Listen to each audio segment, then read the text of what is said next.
Punjabi radio US से सुन रहे सारे ਸਰੋਤਿਆਂ ਨੂੰ ਬਲਵਿੰਦਰ ਕੌਰ ਵੱਲੋਂ ਪਿਆਰ ਭਰੀ ਸਤਿ ਸ਼੍ਰੀ ਅਕਾਲ। ਤੇ ਜੀ ਸਰੋਤਿਓ, ਪ੍ਰੋਗਰਾਮ ਖਬਰ ਤੇ ਨਜ਼ਰ ਪ੍ਰੋਗਰਾਮ ਦੇ ਵਿੱਚ ਅੱਜ ਸਾਡੇ ਨਾਲ ਹੋਣਗੇ ਬਲਤੇਜ ਪੰਨੂ ਜੀ। ਦੱਸਣਗੇ ਕਿ ਭਾਰਤ ਵਿੱਚ ਜਾਂ ਪੰਜਾਬ ਦੇ ਵਿੱਚ ਕੀ ਕੁਛ ਵਾਪਰ ਰਿਹਾ। ਖਬਰਾਂ ਤੋਂ ਪਹਿਲਾਂ ਧੰਨਵਾਦ ਕਰਨਾ ਚਾਹੁੰਦੇ ਸਾਡੇ ਸਪਾਂਸਰ ਜਿਨ੍ਹਾਂ ਨੇ ਇਸ ਪ੍ਰੋਗਰਾਮ ਨੂੰ ਸਪਾਂਸਰ ਕੀਤਾ, ਆਪ ਸਭ ਤੱਕ ਪਹੁੰਚਾਇਆ ਜੀ। ਸਤਨਾਮ ਸਿੰਘ ਸ਼ੇਰਗਿੱਲ ਸਲਮਾ, ਗੁਰਦੀਪ ਸਿੰਘ ਬਿਰਦੀ, ਕਲੋਬਸ ਖਾਲਸਾ ਇੰਸ਼ੋਰੈਂਸ ਏਜੰਸੀ ਸੈਨੋਜੇ, ਅਸ਼ਾਨਜੀਤ ਸਿੰਘ ਕਲੋਟੀ, ਇਹਨਾਂ ਦੇ ਬਹੁਤ ਬਹੁਤ ਧੰਨਵਾਦੀ ਹੈ ਜਿਨ੍ਹਾਂ ਨੇ ਇਸ ਪ੍ਰੋਗਰਾਮ ਨੂੰ ਸਪਾਂਸਰ ਕੀਤਾ, ਆਪ ਸਭ ਤੱਕ ਪਹੁੰਚਾਇਆ ਜੀ। ਸਾਡੇ ਨਾਲ ਜੁੜ ਚੁੱਕੇ ਨੇ ਬਲਤੇਜ ਪੰਨੂ ਜੀ। ਸਤਿ ਸ਼੍ਰੀ ਅਕਾਲ, ਸਵਾਗਤ ਹੈ ਜੀ। ਗੱਲ ਜੀ, ਧੰਨਵਾਦ ਜੀ, ਬਹੁਤ ਮਿਹਰਬਾਨੀ। ਹਾਂ, ਤੇ ਬਲਤੇਜ ਪੰਨੂ ਜੀ, ਸਭ ਤੋਂ ਪਹਿਲਾਂ ਆਪਾਂ ਗੱਲ ਕਰਦੇ ਹਾਂ ਜਿਹੜਾ 26/11 ਹੋਇਆ ਸੀਗਾ ਭਾਰਤ ਦੇ ਵਿੱਚ, ਤੇ ਉਸ ਵਿੱਚ ਇੱਕ ਬੰਦੇ ਨੇ ਬਿਆਨ ਦਿੱਤਾ ਹੈ ਕਿ ਜਿਹੜੀ ਧਰਤੀ ਵਰਤੀ ਗਈ ਸੀ ਉਹ ਪਾਕਿਸਤਾਨ ਦੀ ਧਰਤੀ ਵਰਤੀ ਗਈ ਸੀ। ਇਸ ਲਈ ਐਕਚੁਅਲੀ ਜੀ ਇਹ ਜਿਹੜੀ ਹੈ ਪਾਕਿਸਤਾਨ ਦੇ ਇੱਕ ਸੀਨੀਅਰ ਅਧਿਕਾਰੀ ਨੇ ਇਹਦੇ ਸੰਬੰਧੀ ਜਿਹੜੇ ਜੀ ਕੁਝ ਖੁਲਾਸੇ ਕੀਤੇ ਨੇ। ਇਹ ਸਾਬਕਾ ਕੌਮੀ ਸੁਰੱਖਿਆ ਸਲਾਹਕਾਰ ਮਹਿਮੂਦ ਅਲੀ ਦੁਰਾਨੀ ਨੇ, ਜਿਨ੍ਹਾਂ ਨੇ ਇਹ ਗੱਲ ਕਹੀ ਹੈ ਕਿ ਹਮਲਾ ਪਾਕਿਸਤਾਨ ਦੇ ਵਿੱਚ ਸਥਿਤ ਇੱਕ ਅੱਤਵਾਦੀ ਧੜੇ ਦੇ ਵੱਲੋਂ ਹੀ ਕੀਤਾ ਗਿਆ ਸੀਗਾ। ਪਾਕਿਸਤਾਨ ਦੀ ਸੁਰੱਖਿਆ ਦੇ ਨਾਲ ਜੁੜੇ ਰਹੇ ਇੱਕ ਸੀਨੀਅਰ ਅਧਿਕਾਰੀ ਦੇ ਬਿਆਨ ਨੇ ਇਹ ਸਾਰਾ ਕੁਝ ਜਿਹੜਾ ਜੀ ਉਹ ਸਾਹਮਣੇ ਲਿਆਂਦਾ। 19ਵੀਂ ਏਸ਼ੀਆਈ ਸੁਰੱਖਿਆ ਸੰਮੇਲਨ ਦੇ ਵਿੱਚ ਹਿੱਸਾ ਲੈਣ ਆਏ ਹੋਏ ਪਾਕਿਸਤਾਨ ਦੇ ਸਾਬਕਾ ਕੌਮੀ ਸੁਰੱਖਿਆ ਸਲਾਹਕਾਰ ਦੁਰਾਨੀ ਨੇ ਕਿਹਾ ਕਿ 26/11 ਦੇ ਅੱਤਵਾਦੀ ਹਮਲੇ ਨੂੰ ਪਾਕਿਸਤਾਨ ਦੇ ਵਿੱਚ ਸਥਿਤ ਜਥੇਬੰਦੀ ਨੇ ਅੰਜਾਮ ਦਿੱਤਾ ਸੀਗਾ। ਇਹ ਹਮਲਾ ਸਰਹੱਦ ਪਾਰ ਕਰਕੇ ਕੀਤਾ ਗਿਆ ਸੀਗਾ ਤੇ ਸਰਹੱਦ ਪਾਰੋਂ ਕੀਤੇ ਜਾਣ ਵਾਲੇ ਹਮਲਿਆਂ ਦਾ ਇੱਕ ਕਲਾਸਿਕ ਕੇਸ ਸੀਗਾ। ਜਮਾਤ-ਉਦ-ਦਾਵਾ ਦੇ ਮੁਖੀ ਹਾਫਿਜ਼ ਸਈਦ ਦੇ ਬਾਰੇ ਦੁਰਾਨੀ ਨੇ ਕਿਹਾ ਕਿ ਉਹ ਕਿਸੇ ਕੰਮ ਦਾ ਨਹੀਂ ਤੇ ਪਾਕਿਸਤਾਨ ਨੂੰ ਉਹਦੇ ਖਿਲਾਫ ਕਾਰਵਾਈ ਕਰਨੀ ਚਾਹੀਦੀ ਹੈ। 2008 ਦੇ ਵਿੱਚ ਸਮੁੰਦਰ ਦੇ ਰਸਤੇ ਰਾਹੀਂ ਅੱਤਵਾਦੀਆਂ ਨੇ ਆ ਕੇ ਮੁੰਬਈ ਜਿਹੜਾ ਹਮਲਾ ਕੀਤਾ ਸੀਗਾ। ਇਸ ਹਮਲੇ ਦੇ ਵਿੱਚ ਸ਼ਾਮਲ ਅਜ਼ਮਲ ਕਸਾਬ ਨਾਮੀ ਅੱਤਵਾਦੀ ਦੇ ਜਿਉਂਦੇ ਫੜੇ ਜਾਣ ਤੋਂ ਬਾਅਦ ਇਹ ਗੱਲ ਸਾਫ਼ ਹੋਈ ਸੀ ਕਿ ਇਸ ਹਮਲੇ ਦੇ ਵਿੱਚ ਪਾਕਿਸਤਾਨ ਦਾ ਹੱਥ ਹੈ। ਸਾਰੇ ਸਬੂਤਾਂ ਦੇ ਬਾਵਜੂਦ ਪਾਕਿਸਤਾਨ ਇਹ ਦੋਸ਼ ਜਿਹੜੇ ਨੇ ਉਹਨਾਂ ਨੂੰ ਨਕਾਰਦਾ ਰਿਹਾ। ਪਰ ਹੁਣ ਇਹ ਜਿਹੜਾ ਜੀ ਪਾਕਿਸਤਾਨ ਦੇ ਹੀ ਇੱਕ ਅਧਿਕਾਰੀ ਜਿਹੜੇ ਮਹਿਮੂਦ ਅਲੀ ਦੁਰਾਨੀ ਹੈ, ਜਦੋਂ ਉਹਨੇ ਇਹ ਐਕਸਪੋਜ਼ ਕੀਤਾ ਤਾਂ ਨਿਰਸੰਦੇਹ ਜੀ ਸਵਾਲ ਤਾਂ ਜਿਹੜੇ ਉਹ ਖੜੇ ਹੋਣੇ ਹੀ ਸੀਗੇ, ਵਿਸ਼ਵ ਪੱਧਰ ਤੇ ਖੜੇ ਹੋਣਗੇ ਜੀ। ਜੀ ਬਿਲਕੁਲ, ਕਿਉਂਕਿ ਕਾਫੀ ਟਾਈਮ ਤੋਂ ਇਹ ਮਾਮਲਾ ਲਟਕਿਆ ਪਿਆ। ਤੇ ਅੱਗੇ ਪੰਜਾਬ ਵਾਸਤੇ ਕਣਕ ਖਰੀਦਣ ਦੀ ਗੱਲ ਹੋ ਰਹੀ ਸੀ ਕਿ ਕੈਸ਼ ਕ੍ਰੈਡਿਟ ਦਾ ਜਿਹੜਾ ਮਾਮਲਾ ਆ ਉਹ ਲਟਕ ਸਕਦਾ ਹੈ, ਪਰ ਉਹ ਰਾਹ ਪੱਧਰਾ ਹੋ ਗਿਆ। ਐਕਚੁਅਲੀ ਜਿਹੜੇ ਪਿਛਲੀ ਵਾਰੀ ਜਿਹੜੀਆਂ ਪ੍ਰੋਬਲਮਸ ਆਈਆਂ ਨੇ ਨਾ, ਉਹ ਇਹਦੇ ਵਾਸਤੇ ਹੀ ਜਿਹੜੀ ਇਹ ਆਪਣੀ ਲਿਮਿਟ ਹੈਗੀ ਆ ਜੀ, ਉਹਦੇ ਕਰਕੇ ਇਹ ਜਿਹੜੀ ਪ੍ਰੋਬਲਮ ਆਉਂਦੀ ਰਹੀ ਹੈ, ਜਿਹੜੀ ਲੋਕਾਂ ਖਾਸ ਤੌਰ ਦੇ ਉੱਤੇ ਜ਼ਿਮੀਂਦਾਰਾਂ ਨੂੰ ਜਿਹੜੀ ਪੇਮੈਂਟ ਨਹੀਂ ਹੁੰਦੀ ਰਹੀ। ਹੁਣ ਕੇਂਦਰੀ ਮੰਤਰੀ ਮੰਡਲ ਨੇ ਪੰਜਾਬ ਸਰਕਾਰ ਦੇ ਖੁਰਾਕੀ ਅਨਾਜ ਦੇ ਕੈਸ਼ ਕ੍ਰੈਡਿਟ ਖਾਤਿਆਂ ਦਾ ਨਿਪਟਾਰਾ ਕਰਦਿਆਂ ਹੋਇਆ ਇਹਨੂੰ 20 ਸਾਲ ਦੇ ਕਰਜ਼ੇ ਦੇ ਵਿੱਚ ਬਦਲ ਦਿੱਤਾ।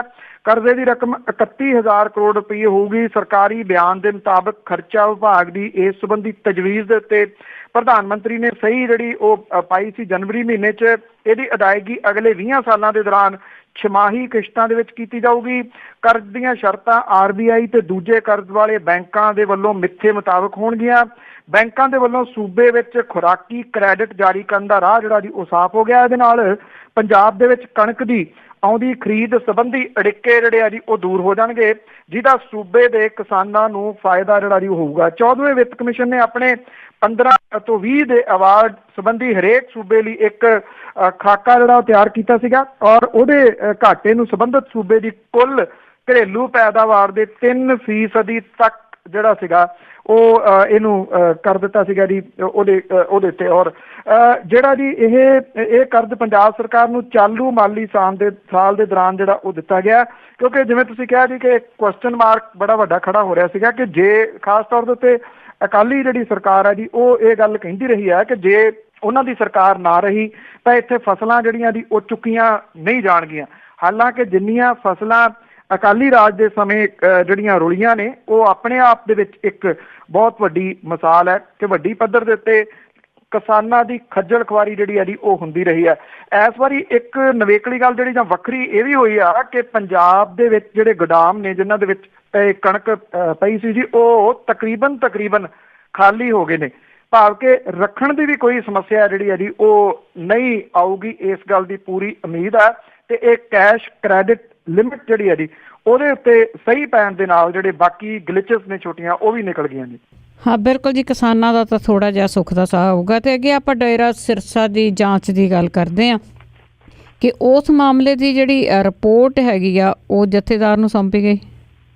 ਦੇਖੋ ਜੀ, ਹਾਲਾਂਕਿ ਇਸ ਰਿਪੋਰਟ ਦੇ ਵਿੱਚੋਂ ਕੀ ਨਿਕਲਣਾ ਆ ਇਹ ਬਾਅਦ ਵਾਲੀਆਂ ਗੱਲਾਂ ਨੇ, ਪਰ ਇੰਨਾ ਜ਼ਰੂਰ ਆ ਕਿ ਚਰਚਾ ਜਿਹੜਾ ਉਹ ਖਬਰਾਂ ਦੇ ਰੂਪ ਦੇ ਵਿੱਚ ਜ਼ਰੂਰ ਹੋਈ ਜਾਂਦਾ ਕਿ ਪਹਿਲਾਂ ਇਹ ਕਿਹਾ ਜਾ ਰਿਹਾ ਸੀਗਾ ਕਿ ਇਹਦੀ ਮਿਆਦ ਵਧਾਈ ਜਾ ਸਕਦੀ ਹੈ ਕਮੇਟੀ ਦੀ, ਪਰ ਮਿਆਦ ਨਹੀਂ ਵਧਾਈ ਗਈ। 3 ਮੈਂਬਰੀ ਜਿਹੜੀ ਕਮੇਟੀ ਸਥਾਪਿਤ ਕੀਤੀ ਗਈ ਸੀਗੀ। ਜਿਹੜੀ ਇਹਦੀ ਰਿਪੋਰਟ ਆ ਸ਼੍ਰੋਮਣੀ ਗੁਰਦੁਆਰਾ ਪ੍ਰਬੰਧਕ ਕਮੇਟੀ ਦੀ, ਇਸ ਕਮੇਟੀ ਨੇ ਅਕਾਲ ਤਖਤ ਦੇ ਜਥੇਦਾਰ ਗਿਆਨੀ ਗੁਰਬਚਨ ਸਿੰਘ ਹੋਰਾਂ ਨੂੰ ਇਹ ਸੌਂਪ ਦਿੱਤੀ ਆ। 4 ਦਰਜਨ ਦੇ ਕਰੀਬ ਸਿੱਖ ਆਗੂਆਂ ਨੂੰ ਹੁਕਮਨਾਮੇ ਦੀ ਉਲੰਘਣਾ ਦਾ ਦੋਸ਼ੀ ਇਹਦੇ ਵਿੱਚ ਜਿਹੜਾ ਜੀ ਉਹ ਦੱਸਿਆ ਗਿਆ। ਗੁਰਚਰਨ ਸਿੰਘ ਗਰੇਵਾਲ ਹੋਰਾਂ ਤੇ ਅਮਰਜੀਤ ਸਿੰਘ ਚਾਵਲਾ ਤੇ ਬਲਦੇਵ ਸਿੰਘ ਕਾਇਮਪੁਰ, ਇਹਨਾਂ ਦੇ ਉੱਤੇ ਆਧਾਰਿਤ ਇਹ ਜਿਹੜੀ ਕਮੇਟੀ ਇਹਨੂੰ 7 ਦਿਨਾਂ ਦੇ ਵਿੱਚ ਰਿਪੋਰਟ ਦੇਣ ਲਈ ਕਿਹਾ ਸੀਗਾ, ਪਰ 7 ਦਿਨ ਤਾਂ ਨਹੀਂ ਲੱਗੇ, ਟਾਈਮ ਤਾਂ ਜਿਹੜਾ ਜੀ ਉਹ ਲੰਬਾ ਲੱਗ ਗਿਆ। ਇਹ ਦੇ ਦਿੱਤੀ ਗਈ ਹੈ ਰਿਪੋਰਟ। ਅਜੇ ਇਹਦੇ ਉੱਤੇ ਤੁਰੰਤ ਕਿਸੇ ਕਿਸਮ ਦੀ ਕਾਰਵਾਈ ਹੋਣ ਦਾ ਜਿਹੜਾ ਜੀ ਉਹ ਸੰਭਾਵਨਾ ਨਜ਼ਰ ਨਹੀਂ ਆਉਂਦੀ। ਇਹ ਕਿਹਾ ਗਿਆ ਜੀ ਕਿ ਇਹਦੇ ਵਿੱਚ ਜਿਹੜੀਆਂ ਫੋਟੋਆਂ ਸੌਂਪੀਆਂ ਗਈਆਂ ਨੇ, ਵੀਡੀਓ ਜਿਹੜੀਆਂ ਜੀ ਵਾਇਰਲ ਹੋਈਆਂ, ਉਹਦੀਆਂ ਕਲਿੱਪਿੰਗ ਜਿਹੜੀਆਂ ਉਹ ਸ਼ਾਮਿਲ ਇਹਦੇ ਵਿੱਚ ਕੀਤੀਆਂ ਗਈਆਂ ਨੇ। ਇਹਦੇ ਵਿੱਚ ਬਹੁਤੇ ਜਿਹੜੇ ਆਗੂ ਨੇ ਉਹ ਅਕਾਲੀ ਦਲ ਦੇ ਨੇ, ਮੈਂ ਕੱਲ ਸਾਰੇ ਨਾਮ ਦੱਸੇ ਸੀ, ਕੁਝ ਕਾਂਗਰਸ ਦੇ ਨੇ ਤੇ 3 ਦੇ ਕਰੀਬ ਜਿਹੜੇ ਉਹ ਆਮ ਆਦਮੀ ਪਾਰਟੀ ਦੇ ਨੇਤਾ, ਉਹਨਾਂ ਨੂੰ ਵੀ ਇਹਦੇ ਵਿੱਚ ਜਿਹੜਾ ਉਹ ਰੱਖਿਆ ਗਿਆ। ਇਹਦੇ ਸੰਬੰਧੀ ਫੈਸਲਾ ਜਿਹੜਾ ਜੀ ਉਹ ਹੋਲੇ ਮਹੱਲੇ ਤੋਂ ਬਾਅਦ ਲੈਣ ਦੀ ਗੱਲ ਅਕਾਲ ਤਖਤ ਦੇ ਜਿਹੜੇ ਜਥੇਦਾਰ ਨੇ ਉਹਨਾਂ ਨੇ ਆਖੀ ਹੈ ਕਿ ਅਜੇ ਉਦੋਂ ਤੱਕ ਇਹਦੇ ਉੱਤੇ ਕਿਸੇ ਕਿਸਮ ਦਾ ਕੋਈ ਫੈਸਲਾ ਜਿਹੜਾ ਜੀ ਉਹ ਨਹੀਂ ਆਊਗਾ। ਹੁਣ ਸਵਾਲ ਵੱਡਾ ਇਹ ਹੈ ਜੀ ਕਿ 11 ਤਰੀਕ ਨੂੰ ਨਤੀਜੇ ਆਉਣੇ ਆ, ਉਸ ਤੋਂ ਬਾਅਦ ਇਹ ਜਿਹੜਾ ਫੈਸਲਾ ਆਊਗਾ ਇਹਦੇ ਵਿੱਚ ਕਿਤੇ ਨਾ ਕਿਤੇ ਟੈਕਨੀਕਲ ਤੌਰ ਦੇ ਉੱਤੇ ਆਪਾਂ ਦੇਖੀਏ ਤਾਂ ਰਾਜਨੀਤੀ ਜਿਹੜੀ ਹੈ ਜੀ ਉਹਦੀ ਬੋ ਆ ਰਹੀ ਹੈ, ਡਾਇਰੈਕਟਲੀ ਆ ਰਹੀ ਹੈ। ਇਹ ਦੇਖਿਆ ਜਾਊਗਾ ਕਿ ਕਿੰਨੇ ਜਿਹੜੇ ਜੀ ਇਹ ਦੋਸ਼ੀ ਠਹਿਰਾਏ ਜਾਂਦੇ ਨੇ, ਉਹਨਾਂ ਦੇ ਵਿੱਚੋਂ ਕਿੰਨੇ ਜਿੱਤਦੇ ਨੇ। ਜੇ ਇਹ ਸੀਟਾਂ ਕੋਈ 8-10 ਹੋਈਆਂ ਜਿਹੜੇ ਉੱਥੇ ਗਏ ਨੇ ਤੇ ਫਿਰ ਉਹਨਾਂ ਨੂੰ ਅਕਾਲੀ ਦਲ ਦੇ ਵਿੱਚੋਂ ਕੱਢਿਆ ਜਾ ਸਕਦਾ, ਇਸ ਕਰਕੇ ਤਾਂ ਕਿ ਉਹ ਦੂਜੀ ਪਾਰਟੀ ਦਾ ਜਿਹੜਾ ਜੀ ਉਹ ਸਮਰਥਨ ਕਰ ਸਕਣ, ਜਿਹਦੀ ਸੰਭਾਵਨਾ ਜਿਹੜੀ ਜੀ ਉਹ ਬਣੇ ਕਾਂਗਰਸ ਦੀ ਜੇ ਸਰਕਾਰ ਬਣਾਉਂਦੇ। ਕਿਤੇ ਨਾ ਕਿਤੇ ਇਹ ਟੈਕਨੀਕਲ ਕੁਝ ਚੀਜ਼ਾਂ ਨੇ ਜੀ ਇਹਦੇ ਵਿੱਚ ਜਿਹੜੀਆਂ ਸ਼ਾਮਲ ਕੀਤੀਆਂ ਗਈਆਂ ਨੇ, ਜਿਹਦੇ ਵਿੱਚੋਂ ਇਹਨੂੰ ਸਿਆਸਤ ਨੂੰ ਸਾਹਮਣੇ ਰੱਖ ਕੇ ਸਾਰਾ ਕੁਝ ਇਹਨੂੰ ਹੈਂਡਲ ਕੀਤਾ ਜਾ ਰਿਹਾ। ਨਹੀਂ ਤਾਂ ਜੇ ਰਿਪੋਰਟ ਪਹਿਲੀ ਤਾਂ ਗੱਲ ਰਿਪੋਰਟ ਡਿਲੇ ਕੀਤੀ ਗਈ, ਔਰ ਚਲੋ ਹੁਣ ਰਿਪੋਰਟ ਆ ਗਈ ਸੀ ਤੇ ਉਹਦੇ ਉੱਤੇ ਤੁਰੰਤ ਫੈਸਲਾ ਕਿਉਂ ਨਹੀਂ ਲਿਆ ਗਿਆ, ਉਹਨੂੰ ਹੋਲੇ ਮਹੱਲੇ ਤੱਕ ਟਾਲ ਕਿਉਂ ਦਿੱਤਾ ਗਿਆ, ਇਹ ਬਹੁਤ ਸਾਰੇ ਸਵਾਲ ਫੇਰ ਖੜੇ ਹੋ ਰਹੇ ਨੇ। ਜੀ ਜੀ ਬਿਲਕੁਲ, ਜਮ੍ਹਾਂ ਘਟਾਓ ਹੋ ਚੁੱਕੀ ਆ। ਤੇ ਅੱਗੇ ਆਪਾਂ ਗੱਲ ਕਰਦੇ ਸੀ ਪਾਵਰਕਾਮ ਦੀ ਕਿ ਉਸਦੇ ਬਿੱਲ ਨਹੀਂ ਭਰੇ ਗਏ, ਪਰ ਬਿੱਲ ਨਾ ਭਰਨ ਵਾਲੀਆਂ ਜਿਹੜੀਆਂ ਪੰਚਾਇਤਾਂ ਹੈ ਉਹਨਾਂ ਦਾ ਹੀ ਕਸੂਰ ਸਾਹਮਣੇ ਆਇਆ।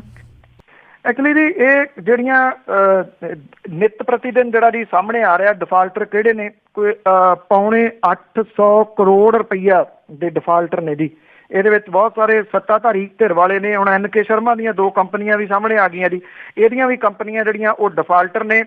ਇਹਨਾਂ ਨੇ ਜਿਹੜਾ ਜੀ ਉਹ ਬਿੱਲ ਨਹੀਂ ਭਰਿਆ ਹੋਇਆ।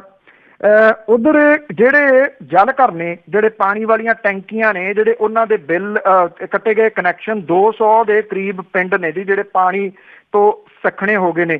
ਦੂਰ ਤੋਂ ਲੋਕਾਂ ਨੂੰ ਪਾਣੀ ਜਿਹੜਾ ਜੀ ਉਹ ਲਿਆਉਣਾ ਪੈ ਰਿਹਾ।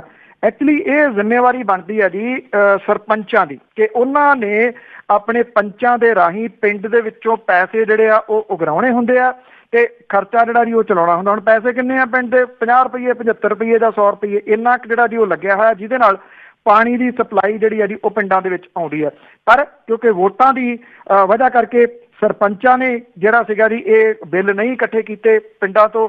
ਉੱਤੇ ਬੈਠੀ ਜਿਹੜੀ ਸਰਕਾਰ ਸੀ ਉਹ ਕਹਿੰਦੀ ਕਿ ਵੋਟਾਂ ਉਹਨਾਂ ਨੇ ਵੀ ਲੈਣੀਆਂ ਨੇ, ਇਸ ਕਰਕੇ ਉਹ ਸਰਪੰਚਾਂ ਨੂੰ ਨਹੀਂ ਸੀ ਪੁੱਛ ਸਕਦੀ ਕਿ ਤੁਸੀਂ ਪਾਵਰਕਾਮ ਜਿਹੜਾ ਨਿਰੰਤਰ ਘਾਟੇ ਦੇ ਵਿੱਚ ਜਾ ਰਿਹਾ ਉਹਦੇ ਬਿੱਲ ਤੁਸੀਂ ਜਿਹੜੇ ਦੀ ਉਹ ਕਿਉਂ ਨਹੀਂ ਭਰਦੇ।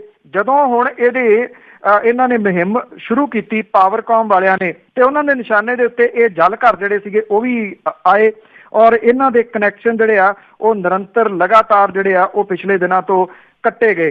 ਹੁਣ ਜਿਹੜੇ ਸਰਪੰਚ ਨੇ ਉਹ ਜਵਾਬਦੇਹ ਜਿਹੜੇ ਆ ਇਸ ਮਾਮਲੇ ਦੇ ਵਿੱਚ ਹੋਣੇ ਚਾਹੀਦੇ ਨੇ ਕਿ ਉਹਨਾਂ ਨੇ ਇਹ ਬਿੱਲ ਜਿਹੜੇ ਉਹ ਕਿਉਂ ਨਹੀਂ ਭਰੇ, ਉਹਨਾਂ ਨੇ ਅਣਗਹਿਲੀ ਜਿਹੜੀ ਆ ਜੀ ਉਹ ਕਿਉਂ ਇਹਦੇ ਵਿੱਚ ਕੀਤੀ, ਕਿਹੜਾ ਕਾਰਨ ਸੀਗਾ ਜਿਹਦੇ ਅੰਡਰ ਪ੍ਰੈਸ਼ਰ ਉਹਨਾਂ ਨੇ ਲੋਕਾਂ ਤੋਂ ਪੈਸੇ ਨਹੀਂ ਇਕੱਠੇ ਕੀਤੇ ਤੇ ਪਾਵਰਕਾਮ ਦੇ ਜਿਹੜੇ ਨਹੀਂ ਭਰੇ। ਚਲੋ ਇਹ ਤਾਂ ਹੋ ਗਏ ਜੀ 50-50 ਰੁਪਏ, 75-75 ਰੁਪਏ ਜਾਂ 100 ਰੁਪਏ ਜਿਹੜਾ ਪਰ ਘਰ ਨੂੰ ਦੇਣਾ ਪੈਂਦਾ। ਹੁਣ ਇਹ ਦੇਣਗੇ ਤੇ ਬਿਜਲੀ ਦੇ ਕਨੈਕਸ਼ਨ ਲੱਗਣੇ ਨੇ। ਜਿਹੜੇ ਜਵਾਬਦੇਹੀ ਜਿਹੜੀ ਹੈ ਜੀ ਉਹ ਇਹ ਵੀ ਤਾਂ ਹੋਣੀ ਚਾਹੀਦੀ ਸੀ ਨਾ। 10-10 ਸਾਲਾਂ ਤੋਂ ਜਿਹੜੇ ਅਕਾਲੀ ਨੇਤਾਵਾਂ ਨੇ ਜਿਹੜੇ ਬਿੱਲ ਨਹੀਂ ਭਰੇ, ਉਸ ਮਾਮਲੇ ਦੇ ਉੱਤੇ ਸਰਕਾਰ ਚੁੱਪ ਗੁੜਪ ਕਿਉਂ ਬੈਠੀ ਹੈ ਜੀ? ਇੱਕ ਸਿੰਗਲ ਬਿਆਨ ਵੀ ਕਿਸੇ ਨਾ ਮੁੱਖ ਮੰਤਰੀ, ਨਾ ਡਿਪਟੀ ਮੁੱਖ ਮੰਤਰੀ, ਨਾ ਉਹਨਾਂ ਦੇ ਨੇੜੇ ਤੇੜੇ ਵਾਲਿਆਂ ਦਾ ਜਿਹੜਾ ਜੀ ਉਹ ਆਇਆ ਕਿ ਇਹ ਚੂਨਾ ਇਉਂ ਪਾਵਰਕਾਮ ਨੂੰ ਕਿਉਂ ਲਾਉਂਦੇ ਰਹੇ। ਬਿਲਕੁਲ ਜੀ, ਜਦੋਂ ਬਿਨਾਂ ਹੀ ਮਤਲਬ ਦੇ ਕੋਠਿਆਂ ਤੇ ਚੜ੍ਹ ਕੇ ਕੰਧਾਂ ਤੇ ਚੜ੍ਹ ਕੇ ਬਿਆਨ ਦਿੰਦੇ ਆ, ਪਰ ਜਦੋਂ ਅਸਲੀ ਗੱਲ ਆਈ ਉਦੋਂ ਕੋਈ ਬਿਆਨ ਨਹੀਂ ਹੈਗਾ ਇਹਨਾਂ ਦਾ। ਤਾਂ ਅੱਗੇ ਆਪਾਂ ਗੱਲ ਕਰਦੇ ਹਾਂ ਜੀ ਪਾਵਰਕਾਮ ਦੀ। ਇੱਕ ਹੋਰ ਗੱਲ ਕਰ ਲੈਂਦੇ ਹਾਂ ਕਿ ਮੁੱਖ ਮੰਤਰੀ ਪ੍ਰਕਾਸ਼ ਸਿੰਘ ਬਾਦਲ ਨੇ ਜ਼ਬਾਨੀ ਕਲਾਮੀ ਬਿਆਨ ਤਾਂ ਦੇ ਦਿੱਤੇ ਸੀ ਕਿ ਗਊਸ਼ਾਲਾ ਵਾਲੇ ਬਿੱਲ ਨਾ ਦੇਣ, ਪਰ ਹੁਣ ਪਾਵਰਕਾਮ ਪਾਵਰ ਵਿੱਚ ਆ ਗਈ ਹੈ ਜੀ। ਬਿਲਕੁਲ 16 ਕਰੋੜ ਰੁਪਏ ਦੇ ਬਿੱਲ ਬਕਾਇਆ ਨੇ ਜੀ ਜਿਹੜੇ ਗਊਸ਼ਾਲਾਵਾਂ ਦੇ ਇਹਦੇ, ਔਰ ਉੱਪਰੋਂ ਮੈਨੇਜਮੈਂਟ ਆਪਣੇ ਪੱਧਰ ਤੇ ਕਰੋੜਾਂ ਰੁਪਏ ਦੀ ਸਬਸਿਡੀ ਦੇ ਕੇ ਕਸੂਤੀ ਫਸ ਗਈ ਹੈ। ਜਿਹੜਾ ਜਿਹੜੇ ਲਿਸਨਰ ਨੇ ਉਹ ਥੋੜਾ ਜਿਹਾ ਧਿਆਨ ਨਾਲ ਸੁਣ ਕੇ ਸਾਰਾ ਡਰਾਮਾ ਹੋ ਕਿਉਂ ਰਿਹਾ।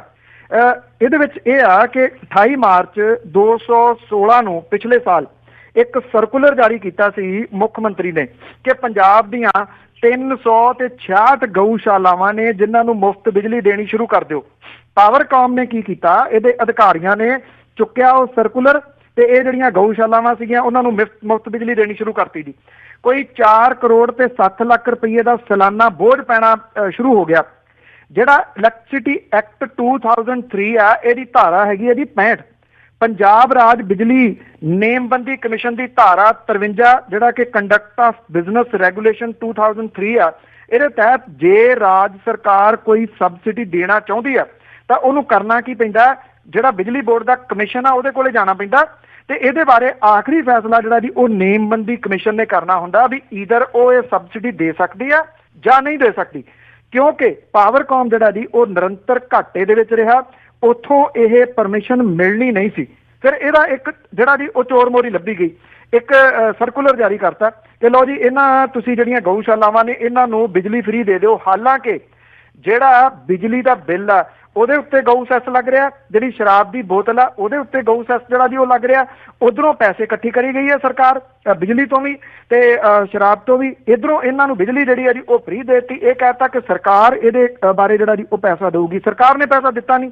ਸਰਕਾਰ ਟੈਕਨੀਕਲੀ ਤੌਰ ਦੇ ਉੱਤੇ ਇਹਦੇ ਵਿੱਚੋਂ ਇਦਾਂ ਬਚ ਗਈ ਕਿ ਜੇ ਤਾਂ ਉਹ ਨੇਮ ਮੁਤਾਬਕ ਚੱਲਦੀ, ਜਿਹੜਾ ਨੇਮ ਜਿਹੜਾ ਮੈਂ ਤੁਹਾਨੂੰ ਦੱਸਿਆ ਕਿ ਕਮਿਸ਼ਨ ਨੇ ਪਰਮਿਸ਼ਨ ਦੇਣੀ ਸੀ, ਜੇ ਕਮਿਸ਼ਨ ਪਰਮਿਸ਼ਨ ਦਿੰਦਾ ਤੇ ਲੀਗਲੀ ਤੌਰ ਦੇ ਉੱਤੇ ਕਮਿਸ਼ਨ ਜਿਹੜਾ ਸੀਗਾ ਉਹ ਸਰਕਾਰ ਤੋਂ ਇਹ ਪੈਸੇ ਲੈ ਸਕਦਾ ਸੀ। ਹੁਣ ਕਿਉਂਕਿ ਇਹ ਇਲੀਗਲ ਤੌਰ ਦੇ ਉੱਤੇ ਜਿਹੜੀ ਆ ਜੀ ਉਹ ਬਿਜਲੀ ਇਹਨਾਂ ਨੂੰ ਮੁਫਤ ਦਿੱਤੀ ਗਈ ਆ, ਉਹ ਪੈਸੇ ਮੰਗ ਨਹੀਂ ਸਕਦੇ ਟੈਕਨੀਕਲੀ ਤੌਰ ਦੇ ਉੱਤੇ, ਉਹਨਾਂ ਨੂੰ ਇਹ ਅਗਰਾਉਣੇ ਪੈਣੇ ਆ। ਇਹਦੇ ਵਿੱਚ ਫਸਦੇ ਕੌਣ ਨੇ? ਸਿੱਧੇ ਅਫਸਰ। ਇਹਦੇ ਵਿੱਚ ਮੁੱਖ ਮੰਤਰੀ ਨੇ ਨਹੀਂ ਫਸਣਾ ਜੀ। ਮੁੱਖ ਮੰਤਰੀ ਕੱਲ ਨੂੰ ਇਹ ਕਹਿ ਦੇਣਗੇ ਮੈਂ ਤਾਂ ਜੀ ਇੱਕ ਸਰਕੂਲਰ ਜਾਰੀ ਕੀਤਾ ਸੀਗਾ, ਜੇ ਨੇਮਬੰਦੀ ਕਮਿਸ਼ਨ ਜਿਹੜਾ ਉਹਨੂੰ ਲੱਗਦਾ ਸੀਗਾ ਕਿ ਇਹਦੇ ਉੱਤੇ ਨਹੀਂ ਫੈਸਲਾ ਦੇਣਾ, ਉਹ ਸਰਕਾਰ ਨੂੰ ਪੁੱਛ ਲੈਂਦੇ, ਉਹ ਫੈਸਲਾ ਸਾਡੇ ਉਲਟ ਦੇ ਦਿੰਦੇ। ਅਸੀਂ ਤਾਂ ਜੀ ਲਿਖ ਕੇ ਦਿੱਤਾ ਸੀ। ਹੁਣ ਕੀਤਾ ਕਿਹਨੇ? ਇਹ ਪਾਵਰਕਾਮ ਦੇ ਅਧਿਕਾਰੀਆਂ ਨੇ। ਇਹਨਾਂ ਸਾਰਿਆਂ ਨੂੰ ਇਸ ਗੱਲ ਦਾ ਪਤਾ ਹੈ ਕਿ ਜੇ ਨਵੀਂ ਸਰਕਾਰ ਸਖਤ ਆ ਗਈ ਉਹਨੇ ਇਹ ਫਾਈਲਾਂ ਜਿਹੜੀਆਂ ਦੀ ਉਹ ਖੋਲ ਲੈਣੀਆਂ ਨੇ ਤੇ ਫਿਰ ਜਿਹੜੀ ਗਾਜ ਆ ਉਹ ਡਿੱਗਣੀ ਇਹਨਾਂ ਅਫਸਰਾਂ ਦੇ ਉੱਤੇ। ਹੁਣ ਇਹ ਅੱਕੀ ਪਲਾਹੀ ਜਿਹੜਾ ਦੀ ਉਹ ਹੱਥ ਪੈਰ ਮਾਰਦੇ ਫਿਰਦੇ ਨੇ, ਕਦੀ ਇੱਧਰ ਨੂੰ ਭੱਜਦੇ ਨੇ ਕਦੀ ਇੱਧਰ ਨੂੰ ਭੱਜਦੇ ਨੇ, ਔਰ ਜਿਹੜੀਆਂ ਗਊਸ਼ਾਲਾਵਾਂ ਨੇ ਉਹਨਾਂ ਨੂੰ ਵੀ ਨੋਟਿਸ ਜਿਹੜੇ ਆ ਜੀ ਉਹ ਜਾਰੀ ਕੀਤੇ ਜਾ ਰਹੇ ਆ। ਤੇ ਬਹੁਤ ਹੋ ਗਈ ਮੁਫਤੋਂ ਮੁਫਤੀ ਬਿਜਲੀ ਦੀ ਖੇਡ ਜਿਹੜੀ ਆ ਜੀ, ਲਿਆ ਕੇ ਆਪਣੇ ਬਿੱਲ ਭਰੋ। ਅੱਗੇ ਗਊਸ਼ਾਲਾਵਾਂ ਵਾਲੇ ਕਹਿੰਦੇ ਕਿ 25-30 ਹਜ਼ਾਰ ਮਹੀਨੇ ਦਾ ਆਉਂਦਾ ਤੇ ਅਸੀਂ ਦੇ ਸਕਦੇ ਸੀ, ਹੁਣ ਲੱਖਾਂ ਰੁਪਏ ਦੇ ਬਿੱਲ ਜਿਹੜੇ ਆ ਜੀ ਅਸੀਂ ਕਿੱਥੋਂ ਦਈਏ? ਇਹ ਗਾਜ ਜਿਹੜੀ ਆ ਜੀ ਅਫਸਰਾਂ ਦੇ ਉੱਤੇ ਡਿੱਗਣੀ ਆ, ਔਰ ਡਿੱਗਣੀ ਚਾਹੀਦੀ ਹੈ ਇਹਨਾਂ ਦੇ ਉੱਤੇ ਜਿਨ੍ਹਾਂ ਨੇ ਅੱਖਾਂ ਮੀਚ ਕੇ ਸਾਰਾ ਕੁਝ ਜਿਹੜਾ ਜੀ ਉਹ ਮੰਨੀ ਗਏ ਨੇ ਪੰਜਾਬ ਦਾ ਬੇੜਾ ਗਰਕ ਕਰਨ ਦੇ ਵਾਸਤੇ।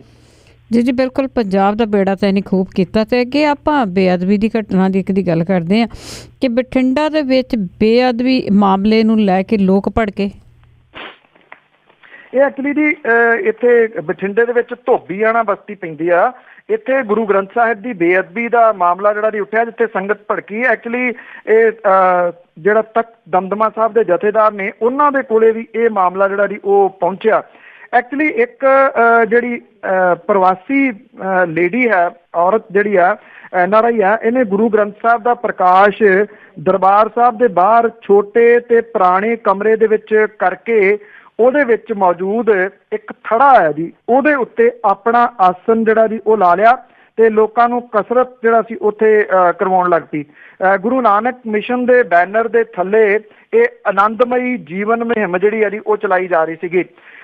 ਜਿਹੜੀ ਇਹਦੀ ਅਗਵਾਈ ਜਿਹੜੀ ਆ ਉਹ ਬਲਜੀਤ ਕੌਰ ਖਾਲਸਾ ਕੈਨੇਡਾ ਤੋਂ ਨੇ ਉਹ ਕਰ ਰਹੇ ਨੇ। ਇਹ ਕਿਹਾ ਦੱਸਿਆ ਗਿਆ ਜੀ ਕਿ ਕੱਲ ਗੁਰਦੁਆਰਾ ਸਾਹਿਬ ਧੋਬੀਆਣਾ ਬਸਤੀ ਦੇ ਵਿੱਚ ਇਹ ਜਿਹੜਾ ਪ੍ਰੋਗਰਾਮ ਰੱਖਿਆ ਗਿਆ ਸੀਗਾ, ਦਰਬਾਰ ਸਾਹਿਬ ਦੇ ਵਿੱਚ ਜਿਹੜੇ ਥੜੇ ਦੇ ਉੱਤੇ ਗੁਰੂ ਗ੍ਰੰਥ ਸਾਹਿਬ ਦਾ ਪ੍ਰਕਾਸ਼ ਕੀਤਾ ਗਿਆ ਸੀਗਾ, ਉਹ ਥੜਾ ਖਾਲੀ ਕਰਵਾ ਲਿਆ। ਗੁਰੂ ਗ੍ਰੰਥ ਸਾਹਿਬ ਦਾ ਪ੍ਰਕਾਸ਼ ਕਿਸੇ ਹੋਰ ਜਗ੍ਹਾ ਦੇ ਉੱਤੇ ਕਰਤਾ ਜੇ, ਤੇ ਬੀਬੀ ਜਿਹੜੀ ਸੀ ਉਸ ਥੜੇ ਦੇ ਉੱਤੇ ਬਹਿ ਕੇ ਆਪਣਾ ਆਸਣ ਲਾ ਕੇ ਲੋਕਾਂ ਨੂੰ ਜਿਹੜਾ ਸੀਗਾ ਜੀ ਇਹ ਆਪਣਾ ਆਨੰਦਮਈ ਜੀਵਨ ਮੁਹਿੰਮ ਜਿਹੜੀ ਹੈ ਜੀ ਉਹਦੀ ਟ੍ਰੇਨਿੰਗ ਜਿਹੜੀ ਉਹ ਦੇਣ ਲੱਗ ਗਈ। ਔਰ ਉਦੋਂ ਬਾਅਦ ਜਿਹੜਾ ਜੀ ਇਹ ਮਾਮਲਾ ਉੱਥੇ ਬੈਠੀ ਜਿਹੜੀ ਸੰਗਤ ਸੀਗੀ ਉਹਦੇ ਸਾਹਮਣੇ ਜਦੋਂ ਆਇਆ ਤੇ ਉਹਨਾਂ ਨੇ ਜਿਹੜੀ ਉਹ ਭੜਕਣਾ ਸ਼ੁਰੂ ਹੋ ਗਏ ਜੀ ਲੋਕ। ਔਰ ਉਹਨਾਂ ਨੇ ਕਿਹਾ ਕਿ ਗੁਰੂ ਗ੍ਰੰਥ ਸਾਹਿਬ ਪਹਿਲੀ ਤੇ ਗੱਲ ਉੱਥੋਂ ਕਿਉਂ ਚੁੱਕਿਆ ਗਿਆ, ਉਹਨੂੰ ਦੂਜੀ ਜਗ੍ਹਾ ਤੇ ਕਿਉਂ ਰੱਖਿਆ ਗਿਆ, ਔਰ ਜਿਹੜੇ ਥੜੇ ਦੇ ਉੱਤੇ ਪ੍ਰਕਾਸ਼ ਹੁੰਦਾ ਸੀਗਾ ਗੁਰੂ ਗ੍ਰੰਥ ਸਾਹਿਬ ਦਾ ਉਹਦੇ ਉੱਤੇ ਇਸ ਬੀਬੀ ਨੇ ਆਪਣਾ ਆਸਣ ਜਿਹੜਾ ਜੀ ਉਹ ਕਿਉਂ ਲਵਾਇਆ। ਉਧਰ ਜਿਹੜੇ ਬੀਬੀ ਦੇ ਨਾਲ ਵਾਲੇ ਨੇ, ਆਪ ਤਾਂ ਬੀਬੀ ਨਹੀਂ ਬੋਲੀ, ਉਹਦਾ ਜਿਹੜਾ ਬੁਲਾਰਾ ਆ ਕਮਲਜੀਤ ਸਿੰਘ, ਉਹਨੇ ਇਹ ਗੱਲ ਕਹੀ ਆ ਕਿ ਗੁਰਦੁਆਰਾ ਕਮੇਟੀ ਨੇ ਕਿਹਾ ਸੀਗਾ ਅਸੀਂ ਉਹਦਾ ਆਸਣ ਉੱਥੇ ਜਿਹੜਾ ਜੀ ਉਹ ਤਾਂ ਲਾਇਆ। ਜਥੇਦਾਰ ਨੇ ਕਿਹਾ ਕਿ ਇਹਦੀ ਕਾਰਵਾਈ ਜਿਹੜੀ ਉਹ ਹੋਊਗੀ, ਇਹਦੀ ਜਾਂਚ ਕਰਾਂਗੇ, ਤੇ ਜਿਹੜੀ ਪ੍ਰਬੰਧਕ ਕਮੇਟੀ ਆ ਉਹਨੇ ਆਪਣੀ ਗਲਤੀ ਜਿਹੜੀ ਆ ਜੀ ਉਹ ਮੰਨੀ ਆ ਕਿ ਉਹਨਾਂ ਤੋਂ ਇਹ ਇਸ ਮਾਮਲੇ ਦੇ ਵਿੱਚ ਗਲਤੀ ਹੋ ਗਈ ਆ ਤੇ ਉਹਨਾਂ ਨੂੰ ਮਾਫ ਕਰ ਦੇਣਾ ਚਾਹੀਦਾ। ਜੀ ਜੀ, ਗਲਤੀਆਂ ਕਈ ਜਾਣ ਬੁੱਝ ਕੇ ਵੀ ਬਹੁਤ ਹੁੰਦੀਆਂ ਜੀ। ਤੇ ਅੱਗੇ ਗੱਲ ਕਰਦੇ ਹਾਂ ਕਿ ਭਾਰਤ ਦੇ ਵਿੱਚ ਬੰਦਿਆਂ ਦੇ ਮੁਕਾਬਲੇ ਔਰਤਾਂ ਨੂੰ 25% ਘੱਟ ਤਨਖਾਹਾਂ ਮਿਲਦੀਆਂ। ਦੇਖੋ ਜੀ ਇੱਥੇ ਬਿਲਕੁਲ ਜਿਹੜੀਆਂ ਔਰਤਾਂ ਨੇ ਉਹਨਾਂ ਨੂੰ ਬੰਦਿਆਂ ਦੇ ਮੁਕਾਬਲੇ 25% ਘੱਟ ਪੇ ਜਿਹੜੀ ਆ ਉਹ ਮਿਲਦੀ ਆ। 15 ਦੇ ਮੁਕਾਬਲੇ 16 ਦੇ ਵਿੱਚ ਇਹਦੇ 'ਚ 2% ਦੀ ਕਮੀ ਜਿਹੜੀ ਬੇਸ਼ੱਕ ਆਈ ਆ, ਔਰ 15 ਦੇ ਵਿੱਚ ਇਹ ਜਿਹੜਾ ਫਾਸਲਾ ਸੀਗਾ ਜੀ ਇਹਦੇ ਵਿਚਲਾ ਉਹ 27% ਤੋਂ ਜ਼ਿਆਦਾ ਸੀਗਾ। ਜੌਬ ਪੋਰਟਲ ਜਿਹੜਾ ਹੈਗਾ ਜੀ ਮੌਨਸਟਰ ਇੰਡੀਆ, ਉਹਦੇ ਵੱਲੋਂ ਜਾਰੀ ਜਿਹੜੀ ਮੌਨਸਟਰ ਸੈਲਰੀ ਇੰਡੈਕਸ 2016 ਆ, ਇਹਦੇ ਵਿੱਚ ਇਹਦੀ ਡਿਟੇਲ ਜਿਹੜੀ ਦਿੱਤੀ ਗਈ ਆ। ਦੇਸ਼ ਦੇ ਵਿੱਚ ਬੰਦੇ ਜਿਹੜੇ ਨੇ ਉਹ 1 ਘੰਟੇ ਦੇ ਵਿੱਚ ਕਰੀਬ 345 ਰੁਪਏ ਤੇ 80 ਰੁਪਏ ਕਮਾਉਂਦੇ ਆ, ਜਦੋਂ ਕਿ ਔਰਤਾਂ ਦੀ ਕਮਾਈ ਜਿਹੜੀ ਹੈ ਜੀ ਉਹ 259 ਰੁਪਏ ਜਿਹੜੀ ਉਹ ਦੱਸੀ ਗਈ ਆ। ਸੈਲਰੀ ਦੇ ਵਿੱਚ ਸਭ ਤੋਂ ਜ਼ਿਆਦਾ ਜਿਹੜਾ ਫਰਕ ਹੈ ਜੀ ਉਹ ਮੈਨੂਫੈਕਚਰਿੰਗ ਸੈਕਟਰ ਦੇ ਵਿੱਚ ਦਰਜ ਕੀਤਾ ਗਿਆ, ਜਿਹਦੇ ਵਿੱਚ ਸਭ ਤੋਂ ਘੱਟ ਫਰਕ ਐਜੂਕੇਸ਼ਨ ਐਂਡ ਰਿਸਰਚ ਸੈਕਟਰ ਦੇ ਵਿੱਚ ਵੇਖਿਆ ਗਿਆ। ਮੌਨਸਟਰ ਇੰਡੀਆ ਦਾ ਸਰਵੇ ਜਿਹੜਾ ਜੀ ਵੂਮਨ ਆਫ ਇੰਡੀਆ ਇੰਕ ਦੇ ਮੁਤਾਬਕ ਜਿਹੜੀਆਂ ਬਰਾਬਰ ਦੀਆਂ ਤਨਖਾਹਾਂ ਦੇ ਉੱਤੇ ਗੱਲਬਾਤ ਤੇ ਜ਼ਿਆਦਾ ਜਿਹੜਾ ਜੀ ਬਰਾਬਰ ਦਾ ਮਾਹੌਲ ਬਣਾਉਣ ਦੇ ਵਾਸਤੇ ਉਠਾਏ ਗਏ ਜਿਹੜੇ ਕਦਮ ਨੇ, ਉਹਦੇ ਬਾਵਜੂਦ 62.4% ਔਰਤਾਂ ਇਹ ਮੰਨਦੀਆਂ ਨੇ ਕਿ ਜਿਹੜੇ ਬੰਦੇ ਨੇ ਉਹਨਾਂ ਨੂੰ ਪ੍ਰਮੋਸ਼ਨ ਦੇ ਜ਼ਿਆਦਾ ਮੌਕੇ ਮਿਲਦੇ ਨੇ। ਦੇਸ਼ ਭਰ ਦੇ ਵਿੱਚ ਜਿਹੜੇ ਵੱਖ-ਵੱਖ ਔਰਤਾਂ ਕਰਮਚਾਰੀ ਨੇ ਜੀ ਉਹਨਾਂ ਦੇ ਉੱਤੇ ਇਹ ਸਰਵੇ ਜਿਹੜਾ ਉਹ ਕੀਤਾ ਗਿਆ। ਜਿਹੜੇ ਸਰਵੇ ਕਰਨ ਵਾਲੇ ਨੇ ਉਹ ਇਹ ਕਹਿੰਦੇ ਨੇ ਕਿ ਇਹ ਜਿਹੜਾ ਫਾਸਲਾ ਹੈ ਇਹਨੂੰ ਘਟਾਉਣ ਦੇ ਵਾਸਤੇ ਸਟਰਕਚਰ ਦੇ ਵਿੱਚ ਚੇਂਜ ਕਰਨ ਦੀ ਜਿਹੜੀ ਹੈ ਜੀ ਉਹ ਜ਼ਰੂਰਤ ਹੈ। 97.2% ਔਰਤਾਂ ਦੇ ਕੋਲੇ 1 ਤੋਂ ਲੈ ਕੇ 10 ਸਾਲ ਤੱਕ ਦਾ ਜਿਹੜਾ ਜੀ ਉਹ ਤਜਰਬਾ ਹੈਗਾ, ਔਰ 60.2 ਦੇ ਕੋਲੇ 1 ਤੋਂ ਲੈ ਕੇ 3 ਸਾਲਾਂ ਤੱਕ ਦੀ ਨੌਕਰੀ ਦਾ ਜਿਹੜਾ ਉਹ ਤਜਰਬਾ, ਔਰ 2.7% 10 ਸਾਲਾਂ ਤੋਂ ਜ਼ਿਆਦਾ ਸਮੇਂ ਤੋਂ ਕੰਮ ਜਿਹੜੀਆਂ ਉਹ ਕਰ ਰਹੀਆਂ ਨੇ। ਜਿਹੜੀਆਂ 66.4% ਕਾਰਪੋਰੇਟ ਜਿਹੜੀਆਂ ਔਰਤਾਂ ਨੇ ਉਹਨਾਂ ਨੇ ਇਹ ਕਿਹਾ ਕਿ ਰਾਤ ਦੀ ਜਿਹੜੀ ਸ਼ਿਫਟ ਹੈ ਉਹਦੇ ਵਿੱਚ ਕੰਮ ਕਰਨਾ ਉਹਨਾਂ ਦੇ ਵਾਸਤੇ ਸਿਕਿਉਰ ਨਹੀਂ ਗਾ, ਉਹ ਇਨਸਿਕਿਉਰ ਮਹਿਸੂਸ ਕਰਦੀਆਂ ਨੇ। 62.7% ਜਿਹੜੀਆਂ ਨੇ ਉਹ ਕਹਿੰਦੀਆਂ ਨੇ ਕਿ ਜਿਹੜਾ ਸਭ ਤੋਂ ਪਹਿਲਾਂ ਪ੍ਰੋਟੈਕਸ਼ਨ ਜਿਹੜੀ ਹੈ ਜੀ ਉਹ ਔਰਤਾਂ ਦੀ ਹੋਣੀ ਚਾਹੀਦੀ ਹੈ। ਪਰ ਇਹਦੇ ਵਿੱਚ ਕੁਝ % ਔਰਤਾਂ ਇਹੋ ਜਿਹੀਆਂ ਵੀ ਹੈਗੀਆਂ ਨੇ ਜਿਹੜੀਆਂ ਕਹਿੰਦੀਆਂ ਨੇ ਕਿ ਇਹ ਮਹਿਜ਼ ਸਰਵੇ ਰਿਪੋਰਟਾਂ ਨੇ, ਅਸੀਂ ਇਹਨਾਂ ਨੂੰ ਮੰਨਦੇ ਨਹੀਂ ਜੀ। ਤੇ ਮੇਰਾ ਆਖਰੀ ਸਵਾਲ ਆ ਕਿ ਹਰਿਆਣੇ ਨੇ ਜਿਹੜਾ ਬਜਟ ਸੀਗਾ ਇਹਨਾਂ ਦਾ ਉਸ ਦੇ ਵਿੱਚ SYL ਨਹਿਰ ਦੀ ਉਸਾਰੀ ਲਈ 100 ਕਰੋੜ ਰੁਪਏ ਰੱਖੇ। ਬਿਲਕੁਲ ਜੀ, ਐਕਚੁਅਲੀ ਜਿਹੜੇ ਆਪਾਂ ਪਹਿਲਾਂ ਵੀ ਗੱਲ ਜਿਹੜੀ ਆ ਉਹ ਕੀਤੀ ਆ ਵੈਸੇ ਕਿ ਅਸਲ ਦੇ ਵਿੱਚ ਹਰਿਆਣੇ ਦੇ ਵਿੱਚ ਸਮੱਸਿਆਵਾਂ ਕੀ ਨੇ, ਅੱਜਨਾਮੇ ਦੇ ਵਿੱਚ ਵੀ ਤੁਹਾਨੂੰ ਜਿਹੜਾ ਜੀ ਉਹ ਦੱਸਦੇ ਆ।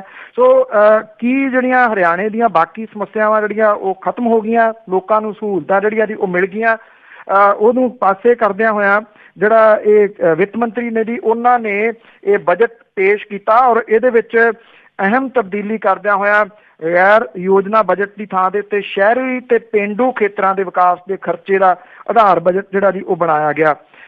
ਇਸ ਬਜਟ ਦੇ ਵਿੱਚ 13.18% ਦਾ ਵਾਧਾ ਦਰਜ ਕੀਤਾ ਗਿਆ, ਵਿਕਾਸ ਦਰ 9% ਤੋਂ ਵੱਧ ਤੇ ਖੇਤੀਬਾੜੀ ਸੈਕਟਰ ਦੀ ਵਿਕਾਸ ਦਰ 7% ਦਾ ਦਾਅਵਾ ਜਿਹੜਾ ਜੀ ਉਹ ਕੀਤਾ ਗਿਆ। ਪੰਜਾਬ ਤੇ ਹਰਿਆਣਾ ਦੇ ਵਿਚਾਲੇ ਜਿਹੜਾ ਜੀ ਕੰਟਰੋਵਰਸੀ ਦਾ ਕਾਰਨ ਬਣੀ ਸਤਲੁਜ ਯਮੁਨਾ ਲਿੰਕ ਨਹਿਰ ਦੀ ਉਸਾਰੀ ਦੇ ਵਾਸਤੇ ਬਜਟ ਦੇ ਵਿੱਚ 100 ਕਰੋੜ ਰੁਪਈਆ ਰੱਖਿਆ ਗਿਆ ਜੀ। ਵਿੱਤ ਮੰਤਰੀ ਨੇ ਦਾਅਵਾ ਕੀਤਾ ਕਿ ਨਹਿਰ ਦੀ ਉਸਾਰੀ ਦੇ ਵਾਸਤੇ ਸੂਬਾ ਸਰਕਾਰ 1000 ਕਰੋੜ ਰੁਪਏ ਤੋਂ ਵੱਧ ਖਰਚਣ ਦੇ ਵਾਸਤੇ ਤਿਆਰ ਹੈ। ਨਹਿਰ ਲਈ ਬਜਟ ਦੇ ਵਿੱਚ ਪੈਸੇ ਰੱਖਣ ਦੇ ਨਾਲ ਦੋਵਾਂ ਸੂਬਿਆਂ ਦੇ ਵਿਚਾਲੇ ਆਉਂਦੇ ਦਿਨਾਂ ਦੇ ਵਿੱਚ ਸਥਿਤੀ ਜਿਹੜੀ ਹੈ ਜੀ ਫੇਰ ਤਣਾਅਪੂਰਨ ਬਣ ਸਕਦੀ ਹੈ, ਕਿਉਂਕਿ ਹਰਿਆਣਾ ਇਹ ਪੈਸੇ ਖਰਚਣ ਦੀ ਕੋਸ਼ਿਸ਼ ਕਰੂਗਾ ਜੀ। ਜੀ ਜੀ, ਜਿੱਥੇ ਮਰਜ਼ੀ ਖਰਚੇ ਪਰ ਖਰਚੂਗਾ ਜ਼ਰੂਰ। ਅਖੀਰ ਵਿੱਚ ਆਜਨਾਮਾ ਕਿ ਰਾਜਨੀਤੀ ਹਰਿਆਣੇ ਵਿੱਚ ਬਹੁਤ ਟੇਢੀ, ਸਾਰੇ ਮੁਲਕ ਤੋਂ ਅਜਬਹਨ ਰੰਗਬੇਲੀ। ਰਾਜਨੀਤੀ ਹਰਿਆਣੇ ਵਿੱਚ ਬਹੁਤ ਟੇਢੀ, ਸਾਰੇ ਮੁਲਕ ਤੋਂ ਅਜਬਹਨ ਰੰਗਬੇਲੀ। ਮਜਮੇਬਾਜ਼ੀ ਸਿਆਸਤ ਦੇ ਆਈ ਅੰਦਰ ਕਰਦੀ ਲੋਕਾਂ ਨੂੰ ਬੜਾ ਤੰਗ ਬੇਲੀ। ਮਸਲੇ ਲੋਕਾਂ ਦੇ ਹਿੱਤਾਂ ਲਈ ਕਹੀ ਜਾਂਦੇ, ਨਿੱਜੀ ਹਿੱਤ ਲਈ ਹੁੰਦੀ ਆ ਜੰਗ ਬੇਲੀ। ਹੋ ਗਿਆ ਉੱਪਰ ਸਮਾਜ ਦੇ ਨਿੱਜ ਭਾਰੂ, ਲੀਡਰ ਕਿਸੇ ਨੂੰ ਭੋਰਾ ਨਹੀਂ ਸੰਗ ਬੇਲੀ। ਰਿੱਝ ਦੀ ਭਾਜਪਾ ਅੰਦਰ ਕੋਈ ਫੇਰ ਤੌੜੀ, ਅੰਦਰ ਪਤਾ ਨਹੀਂ ਸਾਗ ਕੇ ਦਾਲ ਬੇਲੀ। ਰਿੱਝ ਦੀ ਭਾਜਪਾ ਅੰਦਰ ਕੋਈ ਫੇਰ ਤੌੜੀ, ਅੰਦਰ ਪਤਾ ਨਹੀਂ ਸਾਗ ਕੇ ਦਾਲ ਬੇਲੀ। ਕੁਰਸੀ ਖੱਟੜ ਦੀ ਖਿਸਕਦੀ ਲੱਗਦੀ ਹੂ, ਵਿੱਚੋਂ ਦਿੱਲੀ ਦੇ ਚੱਲੀ ਗਈ ਚਾਲ ਬੇਲੀ। ਜੀ ਜੀ, ਥੈਂਕ ਯੂ ਜੀ, ਮਿਹਰਬਾਨੀ ਜੀ, ਧੰਨਵਾਦ ਜੀ, ਸਤਿ ਸ਼੍ਰੀ ਅਕਾਲ। ਸਤਿ ਸ਼੍ਰੀ ਅਕਾਲ ਜੀ। ਤੇ ਸਰੋਤੇ ਸਨ ਬਲਤੇਜ ਪੰਨੂ ਜੋ ਸਾਡੇ ਨਾਲ ਜੁੜਦੇ ਨੇ ਤੇ ਦੱਸਦੇ ਨੇ ਉੱਥੇ ਕੀ ਕੁਛ ਹੋ ਰਿਹਾ। ਹੁਣ ਅਗਲੇ ਬੁਲਟਨ ਤੱਕ ਬਲਵਿੰਦਰ ਕੌਰ ਵੱਲੋਂ ਆਪ ਸਭ ਨੂੰ ਪਿਆਰ ਭਰੀ ਸਤਿ ਸ਼੍ਰੀ ਅਕਾਲ। ਸਤਿ ਸ਼੍ਰੀ ਅਕਾਲ ਦੋਸਤੋ, ਮੈਂ ਹਾਂ ਤੁਹਾਡਾ ਆਪਣਾ ਸ਼ਹਿਰੀ ਮਾਨ। ਪੰਜਾਬੀ ਰੇਡੀਓ ਜੋ ਐਸੇ ਸੁਣ ਰਹੇ ਸਾਰੇ ਸਰੋਤਿਆਂ ਨੂੰ ਬਲਵਿੰਦਰ ਕੌਰ ਵੱਲੋਂ ਪਿਆਰ ਭਰੀ ਸਤਿ ਸ਼੍ਰੀ ਅਕਾਲ। ਤਾਂ ਤੁਸੀਂ ਜੁੜੇ ਹੋਏ ਜੀ ਪੰਜਾਬੀ ਰੇਡੀਓ ਜੋ ਐਸੇ ਦੇ ਨਾਲ ਤੇ ਪ੍ਰੋਗਰਾਮ ਆ ਜੀ ਖਬਰ ਤੇ ਨਜ਼ਰ ਪ੍ਰੋਗਰਾਮ ਦੇ ਵਿੱਚ ਸਾਡੇ ਨਾਲ ਜੁੜੇ ਹੋਏ ਨੇ ਬਲਤੇਜ ਪੰਨੂ ਜੀ। ਤੇ ਕਰਦੇ ਹਾਂ ਕੁਛ ਖਬਰਾਂ। ਬਲਤੇਜ ਪੰਨੂ ਜੀ, ਇੱਕ ਵਾਰੀ ਫਿਰ ਸਵਾਗਤ ਕਰਦੇ ਜੀ। ਧੰਨਵਾਦ ਜੀ, ਬਹੁਤ ਮਿਹਰਬਾਨੀ ਜੀ। ਤੇ ਜੀ ਸਾਡੇ ਨਾਲ ਜੁੜੇ ਹੋਏ ਨੇ ਰਾਜ ਜੀ, ਸਤਿ ਸ਼੍ਰੀ ਅਕਾਲ। ਹਾਂਜੀ, ਸਤਿ ਸ੍ਰੀ ਅਕਾਲ ਜੀ। ਜੀ, ਕੀ ਕੁਐਸਚਨ? ਹਾਂਜੀ ਪੰਨੂ ਸਾਹਿਬ ਜੀ, ਇੱਕ ਸਵਾਲ ਸੀਗਾ ਮੇਰਾ ਇਹ ਵੀ ਜਿਹੜੇ ਡਿਫਾਲਟਰ ਆ, ਜਿਨ੍ਹਾਂ ਨੇ ਯੂਟਿਲਿਟੀ ਬਿੱਲ ਪੇ ਨਹੀਂ ਕੀਤੇ ਜਾਂ ਬੈਂਕਾਂ ਦੇ ਡਿਫਾਲਟਰ ਆ, ਉਹਨਾਂ ਦੇ ਵਿੱਚ ਕਈ ਕਿੰਨਾਂ ਚੋਣ ਵੀ ਲੜੀ ਆ। ਜਦੋਂ ਉਹਨਾਂ ਨੇ ਕਾਗਜ਼ ਭਰੇ ਸੀ ਉਦੋਂ ਉਹਦੇ ਵਿੱਚ ਜ਼ਰੂਰੀ ਨਹੀਂ ਗਾ ਵੀ ਉਹਨਾਂ ਨੂੰ ਉਹ ਜਿਹੜੇ ਡਿਫਾਲਟਰ ਹੁੰਦੇ ਆ ਵੀ ਆਪਦਾ ਇਹ ਭਰਨਾ। ਜੇ ਉਹਨਾਂ ਨੇ ਲੁਕਾਇਆ ਤਾਂ ਉਹਨਾਂ 'ਤੇ ਕੋਈ ਐਕਸ਼ਨ ਨਹੀਂ ਆ ਸਕਦਾ। ਤੇ ਮੇਰਾ ਦੂਜਾ ਸਵਾਲ ਇਹ ਹੈ ਜੀ ਵੀ ਜਿਸ ਤਰ੍ਹਾਂ ਆਮ ਆਦਮੀ ਪਾਰਟੀ ਦੇ ਵਿੱਚ ਮਲਵਈਆਂ ਨੇ ਵਿਸ਼ਵਾਸ ਜ਼ਿਆਦਾ ਪ੍ਰਗਟ ਕੀਤਾ, ਸਮੱਸਿਆ ਤਾਂ ਸਾਰੇ ਪੰਜਾਬ ਦੀਆਂ ਇੱਕੋ ਹੀ ਆ, ਤੇ ਮਝੈਲਾਂ ਨੇ ਤੇ ਦਬਾਬੀਆਂ ਨੇ ਉਹਦੇ ਮੁਕਾਬਲੇ ਕਾਂਗਰਸ ਵਿੱਚ ਕਿਉਂ ਜ਼ਿਆਦਾ ਵਿਸ਼ਵਾਸ ਪ੍ਰਗਟ ਕੀਤਾ ਜੀ? ਹੈਲੋ, ਥੈਂਕ ਯੂ ਜੀ।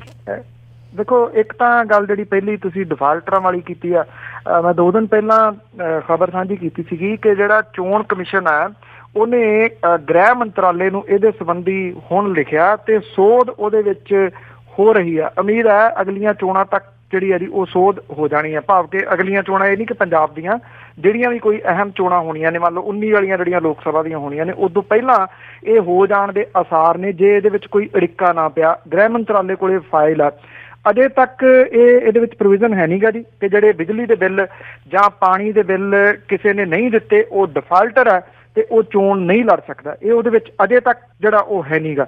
ਇਸ ਕਰਕੇ ਅੱਗੋਂ ਹੋਣ ਦੇ ਜਿਹੜੇ ਉਹ ਆਸਾਰ ਨੇ।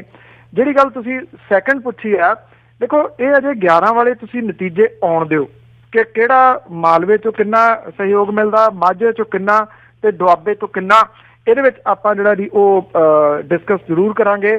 ਆਪਾਂ ਗੱਲ ਪੰਜਾਬ ਦੀ ਕਰੀਏ ਕਿ ਪੰਜਾਬ ਦੇ ਵਿੱਚੋਂ ਜਿਹੜਾ ਜੀ ਉਹ ਕਿੰਨਾ ਸਹਿਯੋਗ ਮਿਲਦਾ। ਆਪਾਂ ਇਹਨੂੰ ਇਕੱਠਾ ਜਿਹੜਾ ਜੀ ਉਹ ਮੇਲ ਕੇ ਦੇਖਾਂਗੇ, ਮਝੈਲਾਂ, ਦੁਆਬੀਏ ਜਾਂ ਮਲਵਈਆਂ ਦੇ ਤੌਰ ਦੇ ਉੱਤੇ ਨਹੀਂ।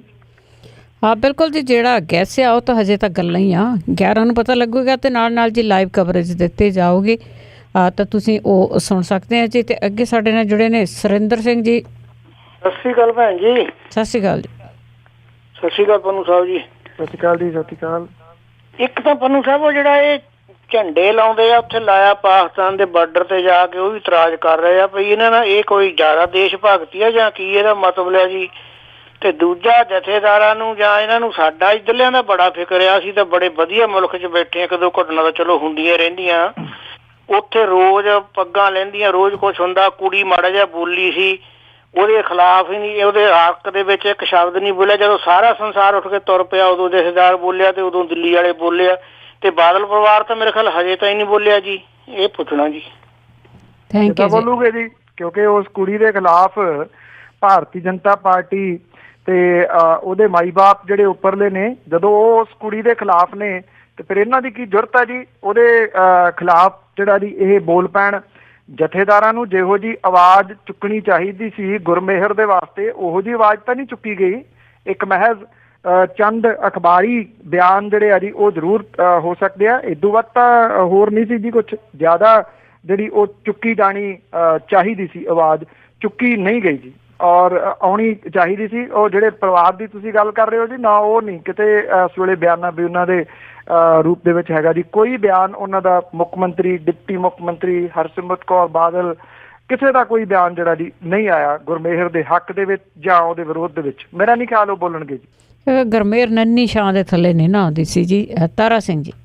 ਹਾਂਜੀ, ਵਾਹਿਗੁਰੂ ਦਾ ਖਾਲਸਾ, ਵਾਹਿਗੁਰੂ ਜੀ ਕੀ ਫਤਿਹ ਜੀ। ਜੀ ਪਨੂ ਸਾਹਿਬ ਜਿਹੜਾ ਹੈਗਾ ਬੰਗਾਲ ਨੇ ਕਾਨੂੰਨ ਬਣਿਆ ਹਸਪਤਾਲਾਂ ਵਾਸਤੇ ਬਣਾਇਆ ਵਾ, ਉਹਦੇ ਵਿੱਚ ਪੰਜਾਬੀ ਗੌਰਮੈਂਟ ਕਹਿੰਦੀ ਅਸੀਂ ਬਹੁਤ ਪਹਿਲੇ ਨੰਬਰ ਤੇ ਲੋਕਾਂ ਦੀ ਸੇਵਾ ਕਰ ਰਹੇ। ਇਹਨਾਂ ਨੇ ਕੀ ਕੀਤਾ ਵਾ ਉਹਦੇ ਬਾਰੇ, ਹਸਪਤਾਲਾਂ ਬਾਰੇ ਤਾਂ PCPC ਨੇ ਕੀ ਕੀਤਾ? ਇਹਨਾਂ ਦਾ ਕੋਈ ਹੈ ਚੰਗੇ ਕਰਮ ਕਰਨ ਦਾ ਜਿਹੜਾ ਸੁਝਾਅ ਇਹਨਾਂ ਦਿੱਤਾ ਕੋਈ? ਭੈਣ ਜੀ ਫੋਨ ਨਾ ਕੱਟੋ, ਮੈਂ ਠੀਕ ਹੈ।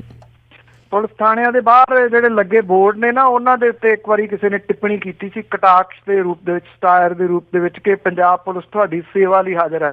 ਸੇਵਾ ਕਰਵਾਉਂਦੇ ਤਾਂ ਰਹੇ ਆ ਜੀ ਜਿਹੜੀ ਪੰਜਾਬ ਵਾਲਿਆਂ ਦੀ, ਉਹਨਾਂ ਦੇ ਰਾਹੀਂ ਇਹ ਉਹਨੂੰ ਉਸ ਸੇਵਾ ਨੂੰ ਤਰਜੀਹ ਕਹਿੰਦੇ ਆ ਜੀ। ਉਸ ਸੇਵਾ ਨੂੰ ਸੇਵਾ ਦੱਸ ਰਿਹਾ ਇਹ। ਕਿੱਥੇ ਨਹੀਂ ਕੁੱਟੇ ਗਏ, ਕੁੜੀਆਂ ਨਹੀਂ ਕਿੱਥੇ ਕੁੱਟੀਆਂ ਗਈਆਂ, ਬੇਰੁਜ਼ਗਾਰ ਜਿਹੜੇ ਉਹ ਕਿੱਥੇ ਨਹੀਂ ਕੁੱਟੇ ਗਏ, ਥਾਂ ਥਾਂ ਦੇ ਉੱਤੇ ਕੁੱਟੇ ਗਏ ਨੇ। ਸਾਰਿਆਂ ਨੂੰ ਪਤਾ, ਉਹ ਤਾਂ ਵੱਡਾ ਵੱਡਾ ਲਿਖਦੇ ਵੀ ਸੀਗੇ ਜੀ, ਰਾਜ ਨਹੀਂ ਸੇਵਾ। ਜੀ ਜੀ। ਤਾਂ ਅਗਲੇ ਕਾਲ ਲਵਾਂਗੇ 4082725200 ਸਟੂਡੀਓ ਦਾ ਫੋਨ ਨੰਬਰ ਹੈ। ਕੇਵਲ ਸਿੰਘ ਜੀ। ਹੈਲੋ, ਸਤਿ ਸ਼੍ਰੀ ਅਕਾਲ ਭੈਣ ਜੀ। ਸਤਿ ਸ਼੍ਰੀ ਅਕਾਲ ਪਨੂ ਸਾਹਿਬ। ਸਤਿ ਸ਼੍ਰੀ ਅਕਾਲ ਪਨੂ ਸਾਹਿਬ। ਸਤਿ ਸ਼੍ਰੀ ਅਕਾਲ ਜੀ। ਮੇਰਾ ਸਵਾਲ ਹੈ ਜੀ, ਜਿਹੜੇ ਲੀਡਰ ਸਰਸੇ ਵਾਲੇ ਕੋਲੇ ਗਏ ਸੀਗੇ, ਉਹਨਾਂ ਦੀ ਜਿਹੜੀ ਰਿਪੋਰਟ ਆਈ ਆ, ਜੇ ਬਾਈ ਦੀ ਬਹੁਮਤ ਨਹੀਂ ਆਉਂਦਾ ਤਾਂ ਕੀ ਉਹਨਾਂ ਨੂੰ ਪਲੈਨਿੰਗ ਦੇ ਨਾਲ ਪਾਰਟੀ ਚੋਂ ਕੱਢ ਕੇ, ਜੇ ਉਹ ਜਿੱਤਦੇ ਨੇ ਕਾਂਗਰਸ ਦੀ ਹਮਾਇਤ ਦੇ ਨਾਲ, ਬਾਦਲ ਪਰਿਵਾਰ ਫੇਰ ਆਪਦੀਆਂ 5 ਸਾਲ ਜੰਮਦੀਆਂ ਚਲਾ ਸਕਦਾ ਜੀ? Thank you. ਸੁਣ ਲੈਣ ਦਿਓ ਜੀ। ਜੀ ਦੇਖੋ, ਮੈਂ ਇਸ਼ਾਰਾ ਕੀਤਾ ਜੀ ਰਿਪੋਰਟ ਦੇ ਵਿੱਚ ਵੀ ਕਿ ਇਹਦਾ ਇੱਕ ਜਿਹਦੇ ਵਿੱਚੋਂ ਸਿਆਸਤ ਦੀ ਬੋ ਆ ਰਹੀ ਹੈ ਇਸ ਸਭ ਕਾਸੇ ਦੇ। ਪਹਿਲੀ ਤਾਂ ਗੱਲ, ਇਹ ਰਿਪੋਰਟ ਜਿਹੜੀ ਹੈ ਜੀ ਇੰਨੀ ਡਿਲੇ ਕਿਉਂ ਕੀਤੀ ਗਈ? ਕੀ ਉਹ ਪਿਕਚਰਾਂ ਦੁਰਲੱਭ ਸੀਗੀਆਂ ਜਾਂ ਉਹ ਵੀਡੀਓਜ਼ ਜਿਹੜੀਆਂ ਜੀ ਉਹ ਦੁਰਲੱਭ ਸੀਗੀਆਂ ਵੀ ਕਿਸੇ ਹੋਰ ਗ੍ਰਹਿ ਤੋਂ ਲੈ ਕੇ ਆਉਣੀਆਂ ਸੀਗੀਆਂ ਵੀ ਇੰਨੇ ਦਿਨ ਉਹਨਾਂ ਨੂੰ ਲਿਆਉਣ ਦੇ ਵਾਸਤੇ ਲੱਗ ਗਏ? ਫੇਸਬੁੱਕ ਵਾਲਿਆਂ ਨੇ ਕਿੰਨੀਆਂ ਤਾਂ ਉਹ ਜਿਹੜੀਆਂ ਜੀ ਉਹ ਸ਼ੇਅਰ ਕੀਤੀਆਂ ਥਾਂ ਥਾਂ ਦੇ ਉੱਤੇ, YouTube ਦੇ ਉੱਤੇ ਉਹ ਵੀਡੀਓਜ਼ ਜਿਹੜੀਆਂ ਜੀ ਉਹ ਫਿਰਦੀਆਂ ਨੇ। ਕਿੱਥੇ ਕੋਈ ਕਮੀ ਪੇਸ਼ੀ ਸੀਗੀ ਜਿਹੜੇ ਇੰਨੇ ਦਿਨ ਲੱਗ ਗਏ? ਇੱਕ ਦੂਜੀ ਗੱਲ ਇਹ ਕਿ ਅੱਗੋਂ ਗੱਡੇ ਨਾਲ ਕੱਟਾ ਫੇਰ ਬੰਨਤਾ ਜੀ। ਜਥੇਦਾਰ ਸਾਹਿਬ ਕੋਲੇ ਰਿਪੋਰਟ ਚਲੇਗੀ ਆ, ਉਹ ਕਹਿੰਦੇ ਬਾਅਦ ਦੇ ਵਿੱਚ ਇਹਦਾ ਫੈਸਲਾ ਲਵਾਂਗੇ ਹੋਲੇ ਮਹੱਲੇ ਤੋਂ ਬਾਅਦ। ਉਦੋਂ ਪਹਿਲਾਂ ਜਿਹੜਾ ਜੀ ਉਹਨਾਂ ਨੇ ਇਹਦੇ ਉੱਤੇ ਕੋਈ ਫੈਸਲਾ ਨਹੀਂ ਲੈਣਾ। ਬਿਲਕੁਲ ਇਸ਼ਾਰਾ ਜਿਹੜਾ ਨਾ ਜੀ ਕਿਸੇ ਨਾ ਕਿਸੇ ਤਰੀਕੇ ਨਾਲ ਲੱਗ ਰਿਹਾ ਜੀ ਕਿ ਇਸ਼ਾਰਾ ਉਸ ਪਾਸੇ ਵੱਲ ਨੂੰ ਹੀ ਹੋ ਰਿਹਾ ਕਿ ਇਹ ਕਹਾਣੀ ਜਿਹੜੀ ਆ ਸਿਆਸੀ ਕਹਾਣੀ ਖੇਡੀ ਜਾ ਰਹੀ ਹੈ ਕਿ 11 ਤਰੀਕ ਨੂੰ ਦੇਖਦੇ ਆ ਨਤੀਜੇ ਕਿਹੋ ਜਿਹੇ ਆਉਂਦੇ ਆ। ਜਿਹੋ ਜਿਹੇ ਨਤੀਜੇ ਆਉਣਗੇ ਉਹੋ ਜਿਹਾ ਫੈਸਲਾ ਜਿਹੜਾ ਜੀ ਉਹ ਆਊਗਾ। ਤੋ ਕਿੰਨੀਆਂ ਸੀਟਾਂ ਅਕਾਲੀ ਦਲ ਨੂੰ ਜਿਹੜੀਆਂ ਜੀ ਉਹ ਮਿਲਦੀਆਂ ਨੇ, ਜਥੇਦਾਰਾਂ ਦਾ ਫੈਸਲਾ ਜਿਹੜਾ ਜੀ ਇਸ ਦੇ ਉੱਤੇ ਨਿਰਭਰ ਕਰੂਗਾ। ਜਥੇਦਾਰਾਂ ਨੇ ਉਹੀ ਕਰਨਾ ਜੋ ਉੱਪਰੋਂ ਜਿਹੜਾ ਜੀ ਉਹ ਕਿਹਾ ਜਾਣਾ, ਕਿਉਂਕਿ ਜਿਸ ਦਾ ਦਿੱਤਾ ਖਾਵਣਾ ਤਿਸ ਕਹੀਏ ਸਾਬਾਸ। ਜੀ ਜੀ। ਨਰਿੰਦਰ ਮੰਗੜ ਜੀ ਕੈਨੇਡਾ ਤੋਂ। ਸਤਿ ਸ਼੍ਰੀ ਅਕਾਲ। ਸਤਿ ਸ਼੍ਰੀ ਅਕਾਲ ਜੀ। ਜੀ ਮੇਰਾ ਤਾਂ ਇਹ ਕੁਐਸਚਨ ਕੋਈ ਨਹੀਂ ਹੈਗਾ, ਇੱਕ ਰਿਕੁਐਸਟ ਹੀ ਆ। ਜਿਹੜੀ ਆਪਣੇ ਆ ਗੁਰਮੇਹਰ ਨੇ ਆਵਾਜ਼ ਚੱਕੀ ਆ ਨਾ, ਇਹਦੇ ਤੇ ਸਿਆਸੀ ਰੋਟੀਆਂ ਨਾ ਸੇਕੀਆਂ ਜਾਣ ਤਾਂ ਇਹ ਬੜਾ ਵਧੀਆ ਹੋਊਗਾ, ਕਿਉਂਕਿ ਉਹਦੇ ਫਿਊਚਰ ਦੇ ਨਾਲ ਹੀ ਖਿਲਵਾੜ ਆ। ਉਹਨੇ ਆਪਣੀ ਅੱਗੇ ਸਟੱਡੀ ਵੀ ਕਰਨੀ ਆ, ਹੋਰ ਵੀ ਫਿਊਚਰ 'ਚ ਬਹੁਤ ਕੁਛ ਕਰਨਾ। ਤੇ ਇਹੀ ਬੇਨਤੀ ਆ ਵੀ ਸਿਆਸੀ ਰੋਟੀਆਂ ਨਾ ਸੇਕਣ ਇਹਦੇ ਤੇ ਪਾਰਟੀਆਂ ਜੀ। Thank you. ਥੈਂਕ ਯੂ ਜੀ। ਹਾਂਗਕਾਂਗ ਤੋਂ ਕਮਲਜੀਤ ਸਿੰਘ ਜੀ। ਹਾਂਜੀ, ਸਤਿ ਸ਼੍ਰੀ ਅਕਾਲ ਭੈਣ ਜੀ। ਸਤਿ ਸ਼੍ਰੀ ਅਕਾਲ ਜੀ। ਸਤਿ ਸ਼੍ਰੀ ਅਕਾਲ ਜੀ। ਸਤਿ ਸ਼੍ਰੀ ਅਕਾਲ। ਸਤਿ ਸ਼੍ਰੀ ਅਕਾਲ ਪਨੂ ਸਾਹਿਬ। ਵੀ ਚੋਣਾਂ ਜਿੱਥੇ ਪੰਜਾਬ ਹੀ ਆਏ ਹੋਏ ਸੀ, ਮੈਂ ਪਿਛਲੇ ਹਫ਼ਤੇ ਆਇਆ। ਪਨੂ ਸਾਹਿਬ 2 ਸਵਾਲ ਮੈਂ ਕਰਨੇ ਆ। ਇੱਕ ਤੇ ਪਨੂ ਸਾਹਿਬ, ਜਿਸ ਤਰ੍ਹਾਂ ਮੈਂ ਪਿੰਡਾਂ 'ਚ ਰਹਿਣਾ ਇੱਧਰ ਮਾਝਾ ਸਾਈਡ ਤੇ ਖਡੂਰ ਸਾਹਿਬ ਵੱਲ ਹਲਕੇ ਨੂੰ, ਤੇ ਜਿਹੜੇ ਪਿੰਡਾਂ 'ਚ ਲੋਕ ਸਵੇਰੇ ਲਾਊਡ ਸਪੀਕਰ ਲਾਉਂਦੇ, ਗੁਰਦੁਆਰਿਆਂ ਦੇ ਵਿੱਚ ਵੀ ਸਵੇਰੇ 4 ਵਜੇ ਦੇ ਟਾਈਮ ਤੇ ਲੱਗ ਜਾਂਦੇ ਆ। ਕਈਆਂ ਵਿਆਹਾਂ ਦੇ ਵਿੱਚ ਪਿੰਡਾਂ 'ਚ ਫੰਕਸ਼ਨ ਹੁੰਦੇ ਆ ਤੇ ਉਹ ਰਾਤ ਨੂੰ 12-12 ਵਜੇ ਤੱਕ ਡੀਜੇ ਵੀ ਚੱਲਦੇ ਰਹਿੰਦੇ ਆ। ਤੇ ਜਿਹੜੇ ਲਾਊਡ ਸਪੀਕਰ ਆ, ਇਹ ਅਕਾਲ ਤਖਤ ਵੱਲੋਂ ਗੁਰਦੁਆਰਿਆਂ ਨੂੰ ਹੁਕਮਨਾਮੇ ਨਹੀਂ ਗਾ ਕਿ ਤੁਸੀਂ ਲਾਊਡ ਸਪੀਕਰ ਨਹੀਂ ਲਾ ਸਕਦੇ। ਤੇ ਨੰਬਰ 2 ਪਨੂ ਸਾਹਿਬ, ਦੂਜਾ ਸਵਾਲ ਇਹ ਹੈ ਕਿ ਕੀ ਦਿੱਲੀ ਚੋਣਾਂ ਜਿਹੜੀਆਂ ਜਿੱਤੀਆਂ ਗਈਆਂ ਕਿ ਇਹ ਜਿਹੜੀ ਵੋਟ ਵੰਡ ਕੇ ਭਾਈ ਰਣਜੀਤ ਸਿੰਘ ਹੋਣੀ ਜਾਂ ਵਡਾਲੇ ਹੋਣੀ ਲੈ ਕੇ ਇਹ ਜੀਕੇ ਹੋਣੀ ਦੁਬਾਰਾ ਆ ਗਏ, ਇਹ ਹੋ ਸਕਦਾ? ਇਹ ਸਵਾਲ। ਮਿਹਰਬਾਨੀ। ਚਲੋ ਦੂਜੀ ਵਾਰੀ ਕਰ ਲਾਂਗੇ ਜੀ। Thank you. ਜਿਹੜੇ ਲਾਊਡ ਸਪੀਕਰਾਂ ਵਾਲੀ ਤੁਸੀਂ ਗੱਲ ਕਹੀ ਹੈ ਜੀ, ਨਹੀਂ ਇਹ ਨਹੀਂ ਦਿਸਦਾ। ਇਹ ਬੜੀ ਵਾਰੀ ਗੱਲ ਜਿਹੜੀ ਉੱਠੀ, ਅੱਜ ਕੱਲ੍ਹ ਵੀ ਬੱਚਿਆਂ ਦੇ ਐਗਜ਼ਾਮ ਜਿਹੜੇ ਆ ਉਹ ਚੱਲ ਰਹੇ ਆ, ਔਰ ਬਹੁਤੇ ਬੱਚੇ, ਇੱਕ ਟ੍ਰੈਡੀਸ਼ਨ ਵੀ ਹੈ ਇੱਥੋਂ ਦਾ, ਤੁਸੀਂ ਵੀ ਜਾਣਦੇ ਹੋ, ਤੜਕੇ ਉੱਠ ਕੇ ਜਿਹੜਾ ਜੀ ਉਹ ਪੜ੍ਹਦੇ ਆ, ਕਿਉਂਕਿ ਸਾਨੂੰ ਵੀ ਸਿੱਖਿਆ ਮਾਂ ਪਿਓ ਵੱਲੋਂ ਇਹੋ ਦਿੱਤੀ ਜਾਂਦੀ ਹੁੰਦੀ ਸੀ ਵੀ ਰਾਤ ਨੂੰ ਸੌਂ ਜਾਓ, ਐਗਜ਼ਾਮ ਦੇ ਦਿਨਾਂ ਦੇ ਦੌਰਾਨ ਰਾਤ ਵਾਲੀ ਪੜ੍ਹਾਈ ਜਿਹੜੀ ਉਹ ਬਹੁਤੀ ਚੇਤੇ ਨਹੀਂ ਹੁੰਦੀ, ਸਵੇਰੇ ਫਰੈਸ਼ ਦਿਮਾਗ ਹੁੰਦਾ ਤੇ ਸਵੇਰੇ ਉੱਠ ਕੇ ਤੜਕਸਾਰ ਜਿਹੜਾ ਦੀ ਉਹ ਪੜ੍ਹੋ। ਇੱਥੇ ਗੁਰਦੁਆਰੇ ਤੇ ਮੰਦਿਰਾਂ ਦੇ ਵਿੱਚ ਚੱਲਦੇ ਜਿਹੜੇ ਲਾਊਡ ਸਪੀਕਰ ਨੇ ਨਾ, ਉਹ ਇਹ ਜਿਹੜਾ ਨਾਮ ਆ ਤੁੰਨ ਕੇ ਕੰਨਾਂ ਦੇ ਵਿੱਚ ਜਿਹੜਾ ਉਹ ਪਾਉਂਦੇ ਆ। ਉੱਥੇ ਉਹਨਾਂ ਨੂੰ ਜੇ ਕੋਈ ਤੁਹਾਡੇ ਮੇਰੇ ਵਰਗਾ ਕਵੇ ਉਹ ਤਾਂ ਸਿਰ ਪਾਣ ਤੱਕ ਆਉਣਗੇ ਤੇ ਤੂੰ ਧਰਮ ਦੇ ਉੱਤੇ ਅਟੈਕ ਸਾਡੇ ਤੇ ਕਰ ਰਿਹਾ। ਜਿਹੜੇ ਧਾਰਮਿਕ ਬੰਦੇ ਨੇ ਉਹਨਾਂ ਦੀ ਇਹ ਜ਼ਿੰਮੇਵਾਰੀ ਬਣਦੀ ਸੀਗੀ, ਕਿਸੇ ਫਿਲਮ ਦੇ ਵਿੱਚ ਉਹੋ ਜਿਹਾ ਸੀਨ ਆ ਜਾਏ, ਕਿਸੇ ਡਰਾਮੇ ਦੇ ਵਿੱਚ ਕੋਈ ਫੋਟੋ ਜਿਹੜੀ ਦੀ ਆ ਜਾਏ, ਉਹਦੀ ਸ਼ੂਟਿੰਗ ਦਾ ਹੋਵੇ, ਫੇਰ ਤਾਂ ਜਥੇਦਾਰ ਬੈਠੇ ਬਿਠਾਏ ਜਿਹੜਾ ਦੀ ਉਹ ਨਾਲ ਦੀ ਨਾਲ ਮੁੱਦਾ ਚੁੱਕ ਲੈਂਦੇ ਆ। ਪਿਛਲੇ ਵਰ੍ਹਿਆਂ ਤੋਂ, ਦਹਾਕਿਆਂ ਤੋਂ ਚੱਲਦਾ ਇਹ ਮੁੱਦਾ ਜਿਹੜਾ ਦੀ ਉਹ ਕਿਸੇ ਨੂੰ ਵੀ ਜਿਹੜਾ ਉਹ ਦਿਸਿਆ ਨਹੀਂਗਾ ਕਿ ਇਹਦੇ ਉੱਤੇ ਵੀ ਕੋਈ ਜਿਹੜੀ ਆ ਉਹ ਕਾਰਵਾਈ ਕਰਨੀ ਬਣਦੀ ਹੈ। ਸੈਕੰਡ ਗੱਲ ਇਹਨਾਂ ਨੇ ਭੈਣ ਜੀ ਕੀ ਕਹੀ ਸੀ ਮੈਨੂੰ? ਸੈਕੰਡ ਉਹਦੀ ਦੁਆਰਾ ਕਰਨਾ ਹਜੇ। ਪ੍ਰਗਟ ਸਿੰਘ ਬਲ ਜੀ। ਪ੍ਰਗਟ ਸਿੰਘ ਜੀ। ਹੈਲੋ, ਸਤਿ ਸ਼੍ਰੀ ਅਕਾਲ ਜੀ ਭੈਣ ਜੀ। ਸਤਿ ਸ਼੍ਰੀ ਅਕਾਲ ਜੀ। ਪੰਨੂ ਸਾਹਿਬ, ਮੇਰਾ ਸਵਾਲ ਇਹ ਹੈ ਕਿ ਸਾਲ ਭਰ ਰੌਲਾ ਪੈਂਦਾ ਰਿਹਾ, ਹਿਸਾਬ ਨਹੀਂ ਰਲਦਾ, ਕਣਕ ਖੁਰਦ-ਬੁਰਦ ਹੋ ਗਈ ਝੋਨੇ ਦੇ ਵੇਲੇ, ਕੀ ਹੁਣ ਇਹ ਅੰਦਰ ਵੜ ਕੇ ਨਹੀਂ ਬਾੜੀਆਂ ਨੂੰ ਅੰਗੂਠਾ ਲਵਾ ਲਿਆ ਸੈਂਟਰ ਸਰਕਾਰ ਨੇ, ਪੰਜਾਬ ਸਰਕਾਰ ਤੋਂ ਜੀ, ਤੇ ਲੋਕਾਂ ਦੇ ਸਿਰ ਤੇ ਇੰਨਾ ਕਰਜ਼ਾ ਮੜ ਗਿਆ ਕਿ ਹੁਣ ਅਗਲੇ ਸੋਮਵਾਰ ਜਦੋਂ ਸਰ ਜੀ ਤੁਸੀਂ ਆਉਣਾ ਉਦੋਂ ਤੱਕ ਸਾਫ਼ ਹੋ ਜਾਣਾ ਆਪਦੀ ਸਰਕਾਰ ਸ਼ਾਇਦ ਬਣ ਜਾਏ, ਤੇ ਕੀ ਇਹਦੇ ਤੇ ਕੋਈ ਰੌਲਾ ਰੱਪਾ ਨਹੀਂ ਪਾਉਣਗੇ ਲੋਕੀ ਵੀ ਇਹ ਇੰਨਾ ਕਰਜ਼ਾ ਫੇਰ ਜਾਂਦੇ ਜਾਂਦੇ ਭਰੋਗੇ ਪੰਜਾਬ ਨੂੰ? ਤੇ ਦੂਜਾ ਮੇਰਾ ਸਵਾਲ ਇਹ ਜੀ, ਮੰਨ ਲਿਆ ਜਾਵੇ ਹੁਣ ਸਮਝ ਲਓ ਚੰਦ ਦਿਨ ਬਾਕੀ ਹੈ, ਸੋਮਵਾਰ ਤੱਕ ਸਰਕਾਰ ਦੀ ਕਲੀਅਰ ਸਥਿਤੀ ਹੋਣੀ ਆ, ਇਲਾਹਾਬਾਦ ਹਾਈ ਕੋਰਟ ਦਾ ਇੱਕ ਫੈਸਲਾ ਵੀ ਭਾਵੇਂ ਸਰਕਾਰੀ ਸਕੂਲ 'ਚ, ਜਿਹੜੇ ਸਰਕਾਰੀ ਸਕੂਲ 'ਚ ਤੁਸੀਂ ਏਰੀਆ 'ਚ ਰਹਿੰਦੇ ਜੇ, ਆਪਣੇ ਬੱਚੇ ਨਹੀਂ ਉੱਥੇ ਪੜ੍ਹਾਉਂਦੇ, ਭਾਵੇਂ ਕੋਈ ਕਿਸੇ ਉਹਦੇ ਤੇ ਆ, ਜਿੰਨੀ ਫੀਸ ਦੂਜਿਆਂ ਸਕੂਲਾਂ 'ਚ ਜਾ ਕੇ ਭਰਦੇ ਜੇ ਉਹ ਤੁਸੀਂ ਉਸ ਸਰਕਾਰੀ ਸਕੂਲ 'ਚ ਵੀ ਭਰੋ। ਕੀ ਇਹ ਕਾਨੂੰਨ ਲਾਗੂ ਕਰਨਗੇ ਜੀ ਆਪਦੀ ਸਰਕਾਰ ਆ ਗਈ? ਧੰਨਵਾਦ ਤੁਹਾਡਾ ਜੀ। Thank you.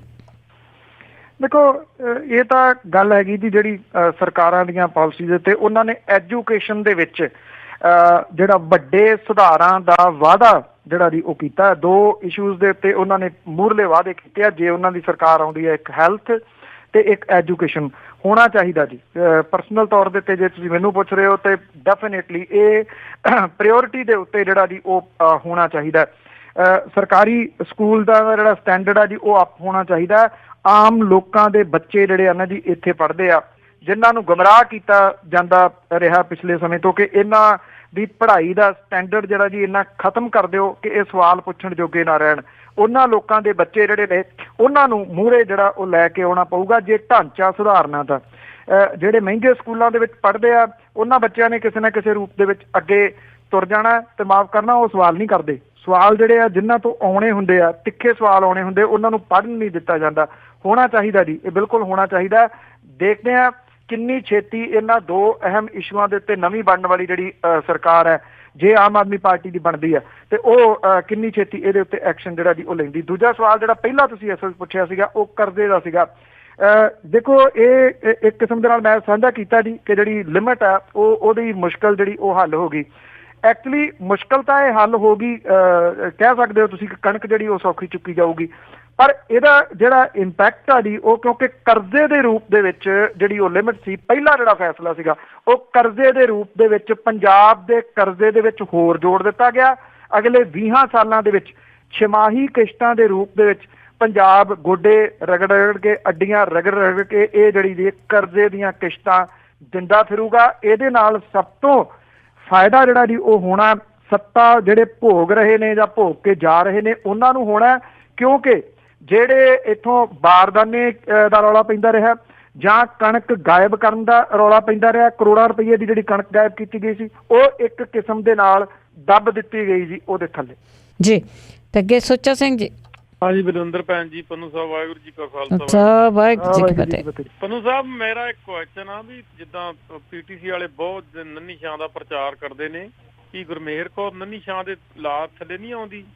ਤੇ ਦੂਸਰਾ ਮੇਰਾ ਸਵਾਲ, ਅੱਜ ਹੀ ਮੈਨੂੰ ਕਿਸੇ ਨੇ ਗੱਲ ਕਰੀ ਸੀ, ਕਹਿੰਦੇ ਵੀ ਜਿੱਦਣ ਵੋਟਾਂ ਪਈਆਂ ਨੇ ਉਦਣ ਇਹਨਾਂ ਨੇ ਰੌਲਾ ਪਾਤਾ ਜੀ ਰਾਤ ਨੂੰ ਭੁਚਾਲ ਆਉਣਾ, ਕਹਿੰਦੇ ਸਾਰੇ ਬੰਦੇ ਬਾਹਰ ਨਿਕਲ ਗਏ, ਉਦਣੇ ਉੱਥੇ ਮਸ਼ੀਨਾਂ ਦੇ ਵਿੱਚ ਆ ਕੁਝ ਹੋ ਗਿਆ, ਤੇ ਕਹਿੰਦੇ ਵੀ ਬਾਦਲ ਸਰਕਾਰ ਜਿਹੜੀ ਪੱਕੀ 100% 70 ਸੀਟਾਂ ਲੈ ਕੇ ਜਾਣੀ ਨੇ। ਕਹਿੰਦੇ ਨੇ ਪਹਿਲੀ ਨੂੰ ਵੋਟਾਂ ਦੀ ਗਿਣਤੀ ਹੋਈ ਹੈ ਦਿੱਲੀ ਤੇ, ਹੁਣ 11 ਨੂੰ ਇੱਥੇ ਹੋਣੀ, ਕਹਿੰਦੇ 1 ਤੇ 2 11। ਇਹਦੇ ਬਾਰੇ ਦੱਸਿਓ ਜਿਹੜੀ ਵੀ ਕੀ ਗੱਲਬਾਤ ਆ। ਥੈਂਕ ਯੂ ਜੀ। ਦੇਖੋ ਗੁਰਮੇਹਰ ਜਿਹੜੀ ਆ ਜੀ, ਉਹ ਜਿਹੜੇ ਹਰਸਿਮਰਤ ਕੌਰ ਬਾਦਲ ਹੋਰਾਂ ਦੇ ਵਾਸਤੇ ਜਾਂ ਉਹਨਾਂ ਦੇ ਵੱਲੋਂ ਚਲਾਈ ਹੋਈ ਮੁਹਿੰਮ ਦਾ ਪਾਰਟ ਨੰਨੀ ਛਾਂ ਹੋਵੇ ਜਾਂ ਨਾ ਹੋਵੇ, ਨੰਨੀ ਛਾਂ ਜਿਹੜਾ ਜੀ ਉਹ ਕਿਸੇ ਦਾ ਮੁੱਲ ਲਿਆ ਹੋਇਆ ਲਫ਼ਜ਼ ਨਹੀਂ ਹੈਗਾ।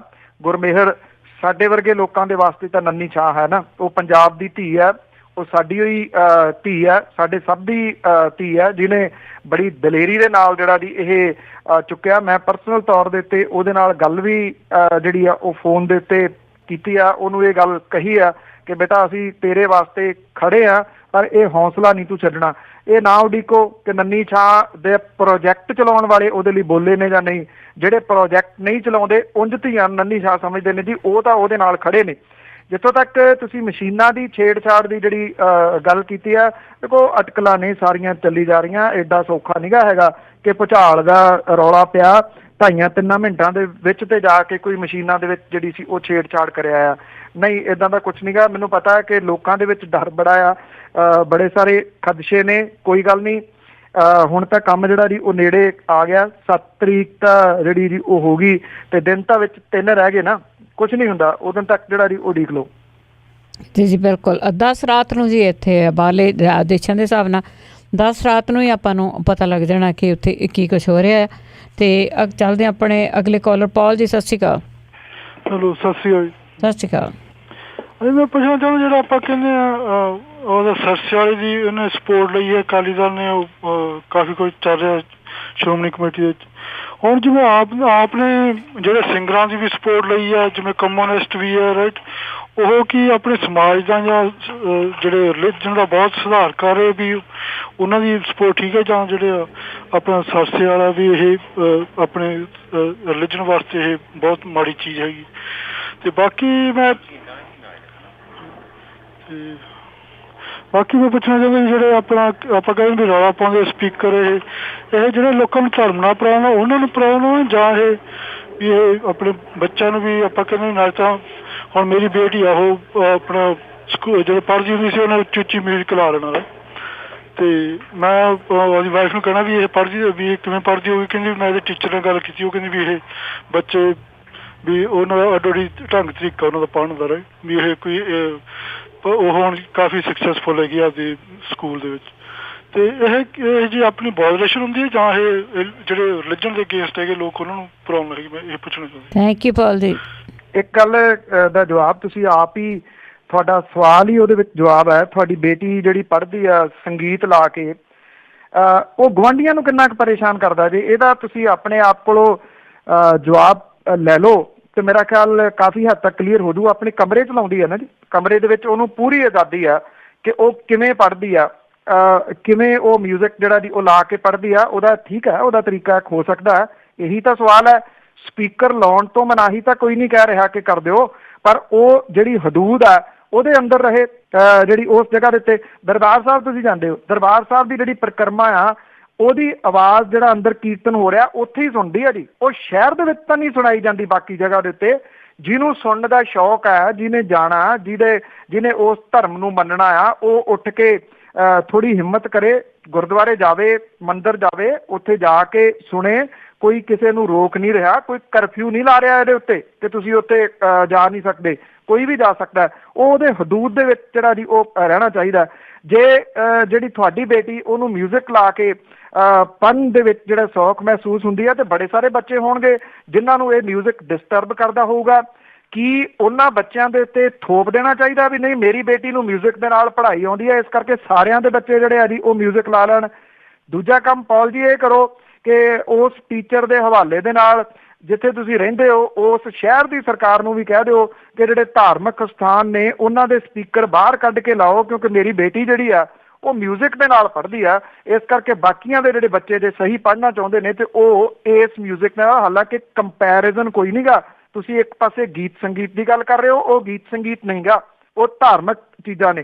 ਤੋ ਜੇ ਤੁਸੀਂ ਸੋਚਦੇ ਹੋ ਕਿ ਸ਼ੋਰ ਸ਼ਰਾਬੇ ਦੇ ਨਾਲ ਪੜ੍ਹਨਾ ਆ ਤੇ ਫਿਰ ਕਮ ਸੇ ਕਮ ਆਪਣੇ ਸ਼ਹਿਰ ਦੇ ਵਿੱਚ ਜਿਹੜਾ ਜੀ ਉਹ ਕਾਈਂਡਲੀ ਇੱਕ ਲਿਖਤੀ ਰੂਪ ਦੇ ਵਿੱਚ ਖੇਚਲ ਕਰੋ, ਇੱਕ ਈਮੇਲ ਜਿਹੜੀ ਹੈ ਜੀ ਆਪਣੇ ਉੱਥੋਂ ਦੇ ਜਿਹੜੇ ਸ਼ਹਿਰ ਨੂੰ ਚਲਾਉਣ ਵਾਲੇ ਨੇ ਉਹਨਾਂ ਨੂੰ ਇਹ ਕਰੋ ਕਿ ਆਹ ਤਜਰਬਾ ਕਰੋ, ਸਾਰੇ ਧਾਰਮਿਕ ਸਥਾਨਾਂ ਨੂੰ ਕਹਿ ਦਿਓ ਕਿ ਬਾਹਰ ਕੱਢ ਕੇ ਸਪੀਕਰ ਲਾਓ ਤਾਂ ਕਿ ਬੱਚਿਆਂ ਦੇ ਕੰਨਾਂ ਦੇ ਵਿੱਚ ਇਹ ਜਿਹੜਾ ਜੀ ਮਿਊਜ਼ਿਕ ਪੈ ਸਕੇ, ਫਿਰ ਉਹ ਚੱਜ ਨਾਲ ਪੜ੍ਹਨਗੇ। ਔਰ ਦੂਜੀ ਗੱਲ ਮਾਫ ਕਰਨਾ, ਇੱਕ ਤੁਸੀਂ ਸਰਸੇ ਵਾਲੇ ਦੀ ਜਿਹੜੀ ਸਪੋਰਟ ਦੀ ਗੱਲ ਕੀਤੀ ਸੀਗੀ ਕਿ ਸਰਸੇ ਵਾਲੇ ਦੀ ਸਪੋਰਟ ਲਈ ਉਹਨੂੰ ਤੁਸੀਂ ਗਲਤ ਕਹਿ ਰਹੇ ਹੋ ਤੇ ਸਿੰਗਰ ਦੀ ਜਿਹੜੀ ਸਪੋਰਟ ਹੈ ਉਹ ਸਹੀ ਆ। ਕਿਹੜਾ ਸਿੰਗਰ ਹੈ ਜੀ ਜਿਹਨੇ ਗੁਰੂ ਗੋਬਿੰਦ ਸਿੰਘ ਦੀ ਵਰਗੀ ਪੋਸ਼ਾਕ ਪਾ ਕੇ ਜਾਮੇ ਇਨਸਾਂ ਪਿਆਇਆ ਸੀਗਾ ਤੇ ਆਪਾਂ ਉਹਨੂੰ ਵੀ ਘੇਰੀਏ ਜਰਾ ਪੰਜਾਬੀ ਰੇਡੀਓ USA ਦੇ ਪਲੇਟਫਾਰਮ ਦੇ ਉੱਤੇ ਲਿਆ ਕੇ ਭਾਈ ਤੂੰ ਇਹ ਸਵਾਂਗ ਕਿਉਂ ਰਚਿਆ ਸੀਗਾ ਔਰ ਇੰਨਾ ਜਿਹੜਾ ਜੀ ਤੂੰ ਇਹ ਸਾਰਾ ਕੁਝ ਕਿਉਂ ਕੀਤਾ। ਸਿੰਗਰ ਗਾਣੇ ਗਾਉਂਦੇ ਨੇ, ਕਿਸੇ ਨੂੰ ਪਸੰਦ ਨੇ ਉਹ ਸੁਣੋ, ਜਿਹਨੂੰ ਨਹੀਂ ਪਸੰਦ ਉਹ ਨਾ ਸੁਣੋ। ਜੀ ਅੱਗੇ ਜੁੜੇ ਨੇ ਕਰਮਜੀਤ ਜੀ, ਸਤਿ ਸ਼੍ਰੀ ਅਕਾਲ। ਹਾਂਜੀ ਸਤਿ ਸ਼੍ਰੀ ਅਕਾਲ ਜੀ। ਮੇਰਾ ਤਾਂ ਸਵਾਲ ਤਾਂ ਨਹੀਂ ਗਾ ਜੀ, ਮੈਨੂੰ ਤਾਂ ਇਹ ਪੁੱਛਣਾ ਕਿ ਤੁਸੀਂ ਪਾਲ ਦਾ ਕੋਲ ਲੈਣੀ ਜ਼ਰੂਰੀ ਹੁੰਦੀ ਹੈ ਜੀ? ਕੋਈ ਇਹਨੂੰ ਤਾਂ ਬਲੌਕ ਨਹੀਂ ਕਰ ਸਕਦੇ ਤਾਂ ਨੰਬਰ ਕਿਸੇ ਤਰ੍ਹਾਂ?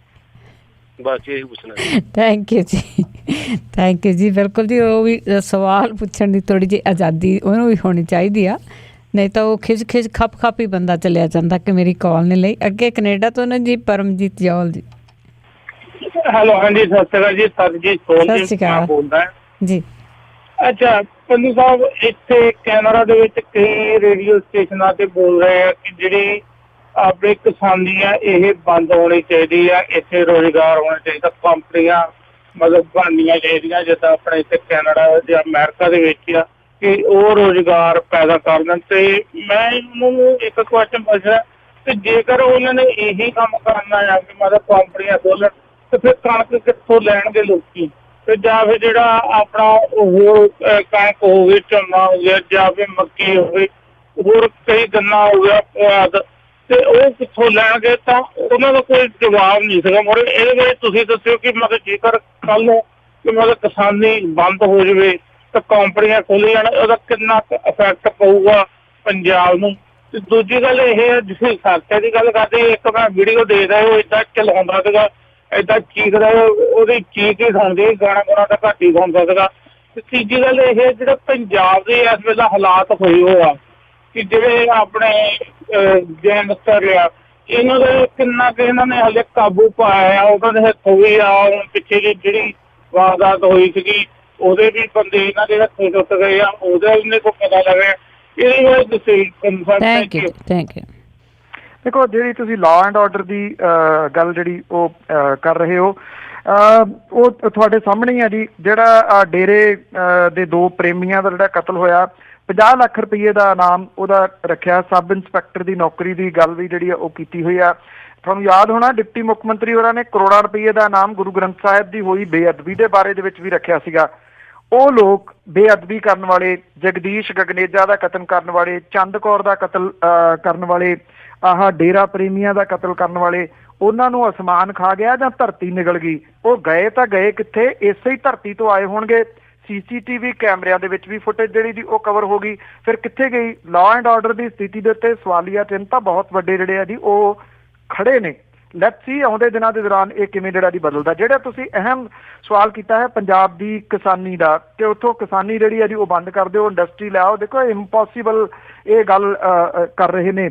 ਇਹ ਕਦੀ ਹੋ ਸਕਦਾ ਜੀ? ਹਾਂ, ਇਹ ਹੋ ਸਕਦਾ ਕਿ ਛੋਟੀ ਇੰਡਸਟਰੀ ਜਿਹੜੀ ਆ ਉਹ ਆਵੇ, ਜਿਹੜਾ ਕਿਸਾਨ ਹੈ ਉਹਨੂੰ ਕਿਸੇ ਨਾ ਕਿਸੇ ਤਰੀਕੇ ਦੇ ਨਾਲ ਕੁਝ ਪੈਸੇ ਜਿਹੜੇ ਨੇ ਇਸ ਇੰਡਸਟਰੀ ਦੇ ਰੂਪ ਦੇ ਵਿੱਚ, ਚਾਹੇ ਤਾਂ ਉਹ ਉਸ ਇੰਡਸਟਰੀ ਦਾ ਪਾਰਟ ਹੋਵੇ, ਉਹਦੇ ਵਾਸਤੇ ਕੁਝ ਉਹ ਚੀਜ਼ਾਂ ਗਰੋ ਕਰੇ ਜਿਹਦੇ ਨਾਲ ਉਹ ਇੰਡਸਟਰੀ ਚੱਲੇ, ਜਾਂ ਉਹਦੇ ਵਿੱਚ ਉਹਦੇ ਬੱਚਿਆਂ ਨੂੰ ਉਹਨੂੰ ਜਿਹੜਾ ਦੀ ਥੋੜਾ ਕੰਮ ਮਿਲੇ, ਉਹਦੇ ਨਾਲ ਉਹ ਜਿਹੜੀ 6 ਮਹੀਨੇ ਦੇ ਬਾਅਦ ਜਿਹੜੇ ਪੈਸੇ ਆਉਂਦੇ ਆ ਨਾ ਦੀ ਫਸਲ ਤੋਂ, ਕੁਝ ਸਮਾਨ ਜਿਹੜਾ ਜੀ ਉਹਨੂੰ ਨਾਲ ਆਉਣਾ ਚਾਹੀਦਾ। ਹੁਣ ਮੰਨ ਲਓ ਦੁੱਧ ਦੀ ਗੱਲ ਹੈ, ਦੁੱਧ ਮਹਿੰਗਾ, ਪਰ ਕਿਸਾਨਾਂ ਤੋਂ ਦੁੱਧ ਕਿਹੜੇ ਭਾਅ ਦੇ ਨਾਲ ਜਿਹੜਾ ਜੀ ਉਹ ਚੁੱਕਿਆ ਜਾਂਦਾ ਇਹ ਸਭ ਨੂੰ ਪਤਾ। ਸਬਜ਼ੀਆਂ ਦੀ ਗੱਲ ਹੈ, ਸਬਜ਼ੀਆਂ ਦੇ ਨਾਲ ਕਿੱਡੀ ਵੱਡੀ ਠੱਗੀ ਜਿਹੜੀ ਆ ਜੀ ਉਹਨੂੰ ਹੁੰਦੀ ਹੈ।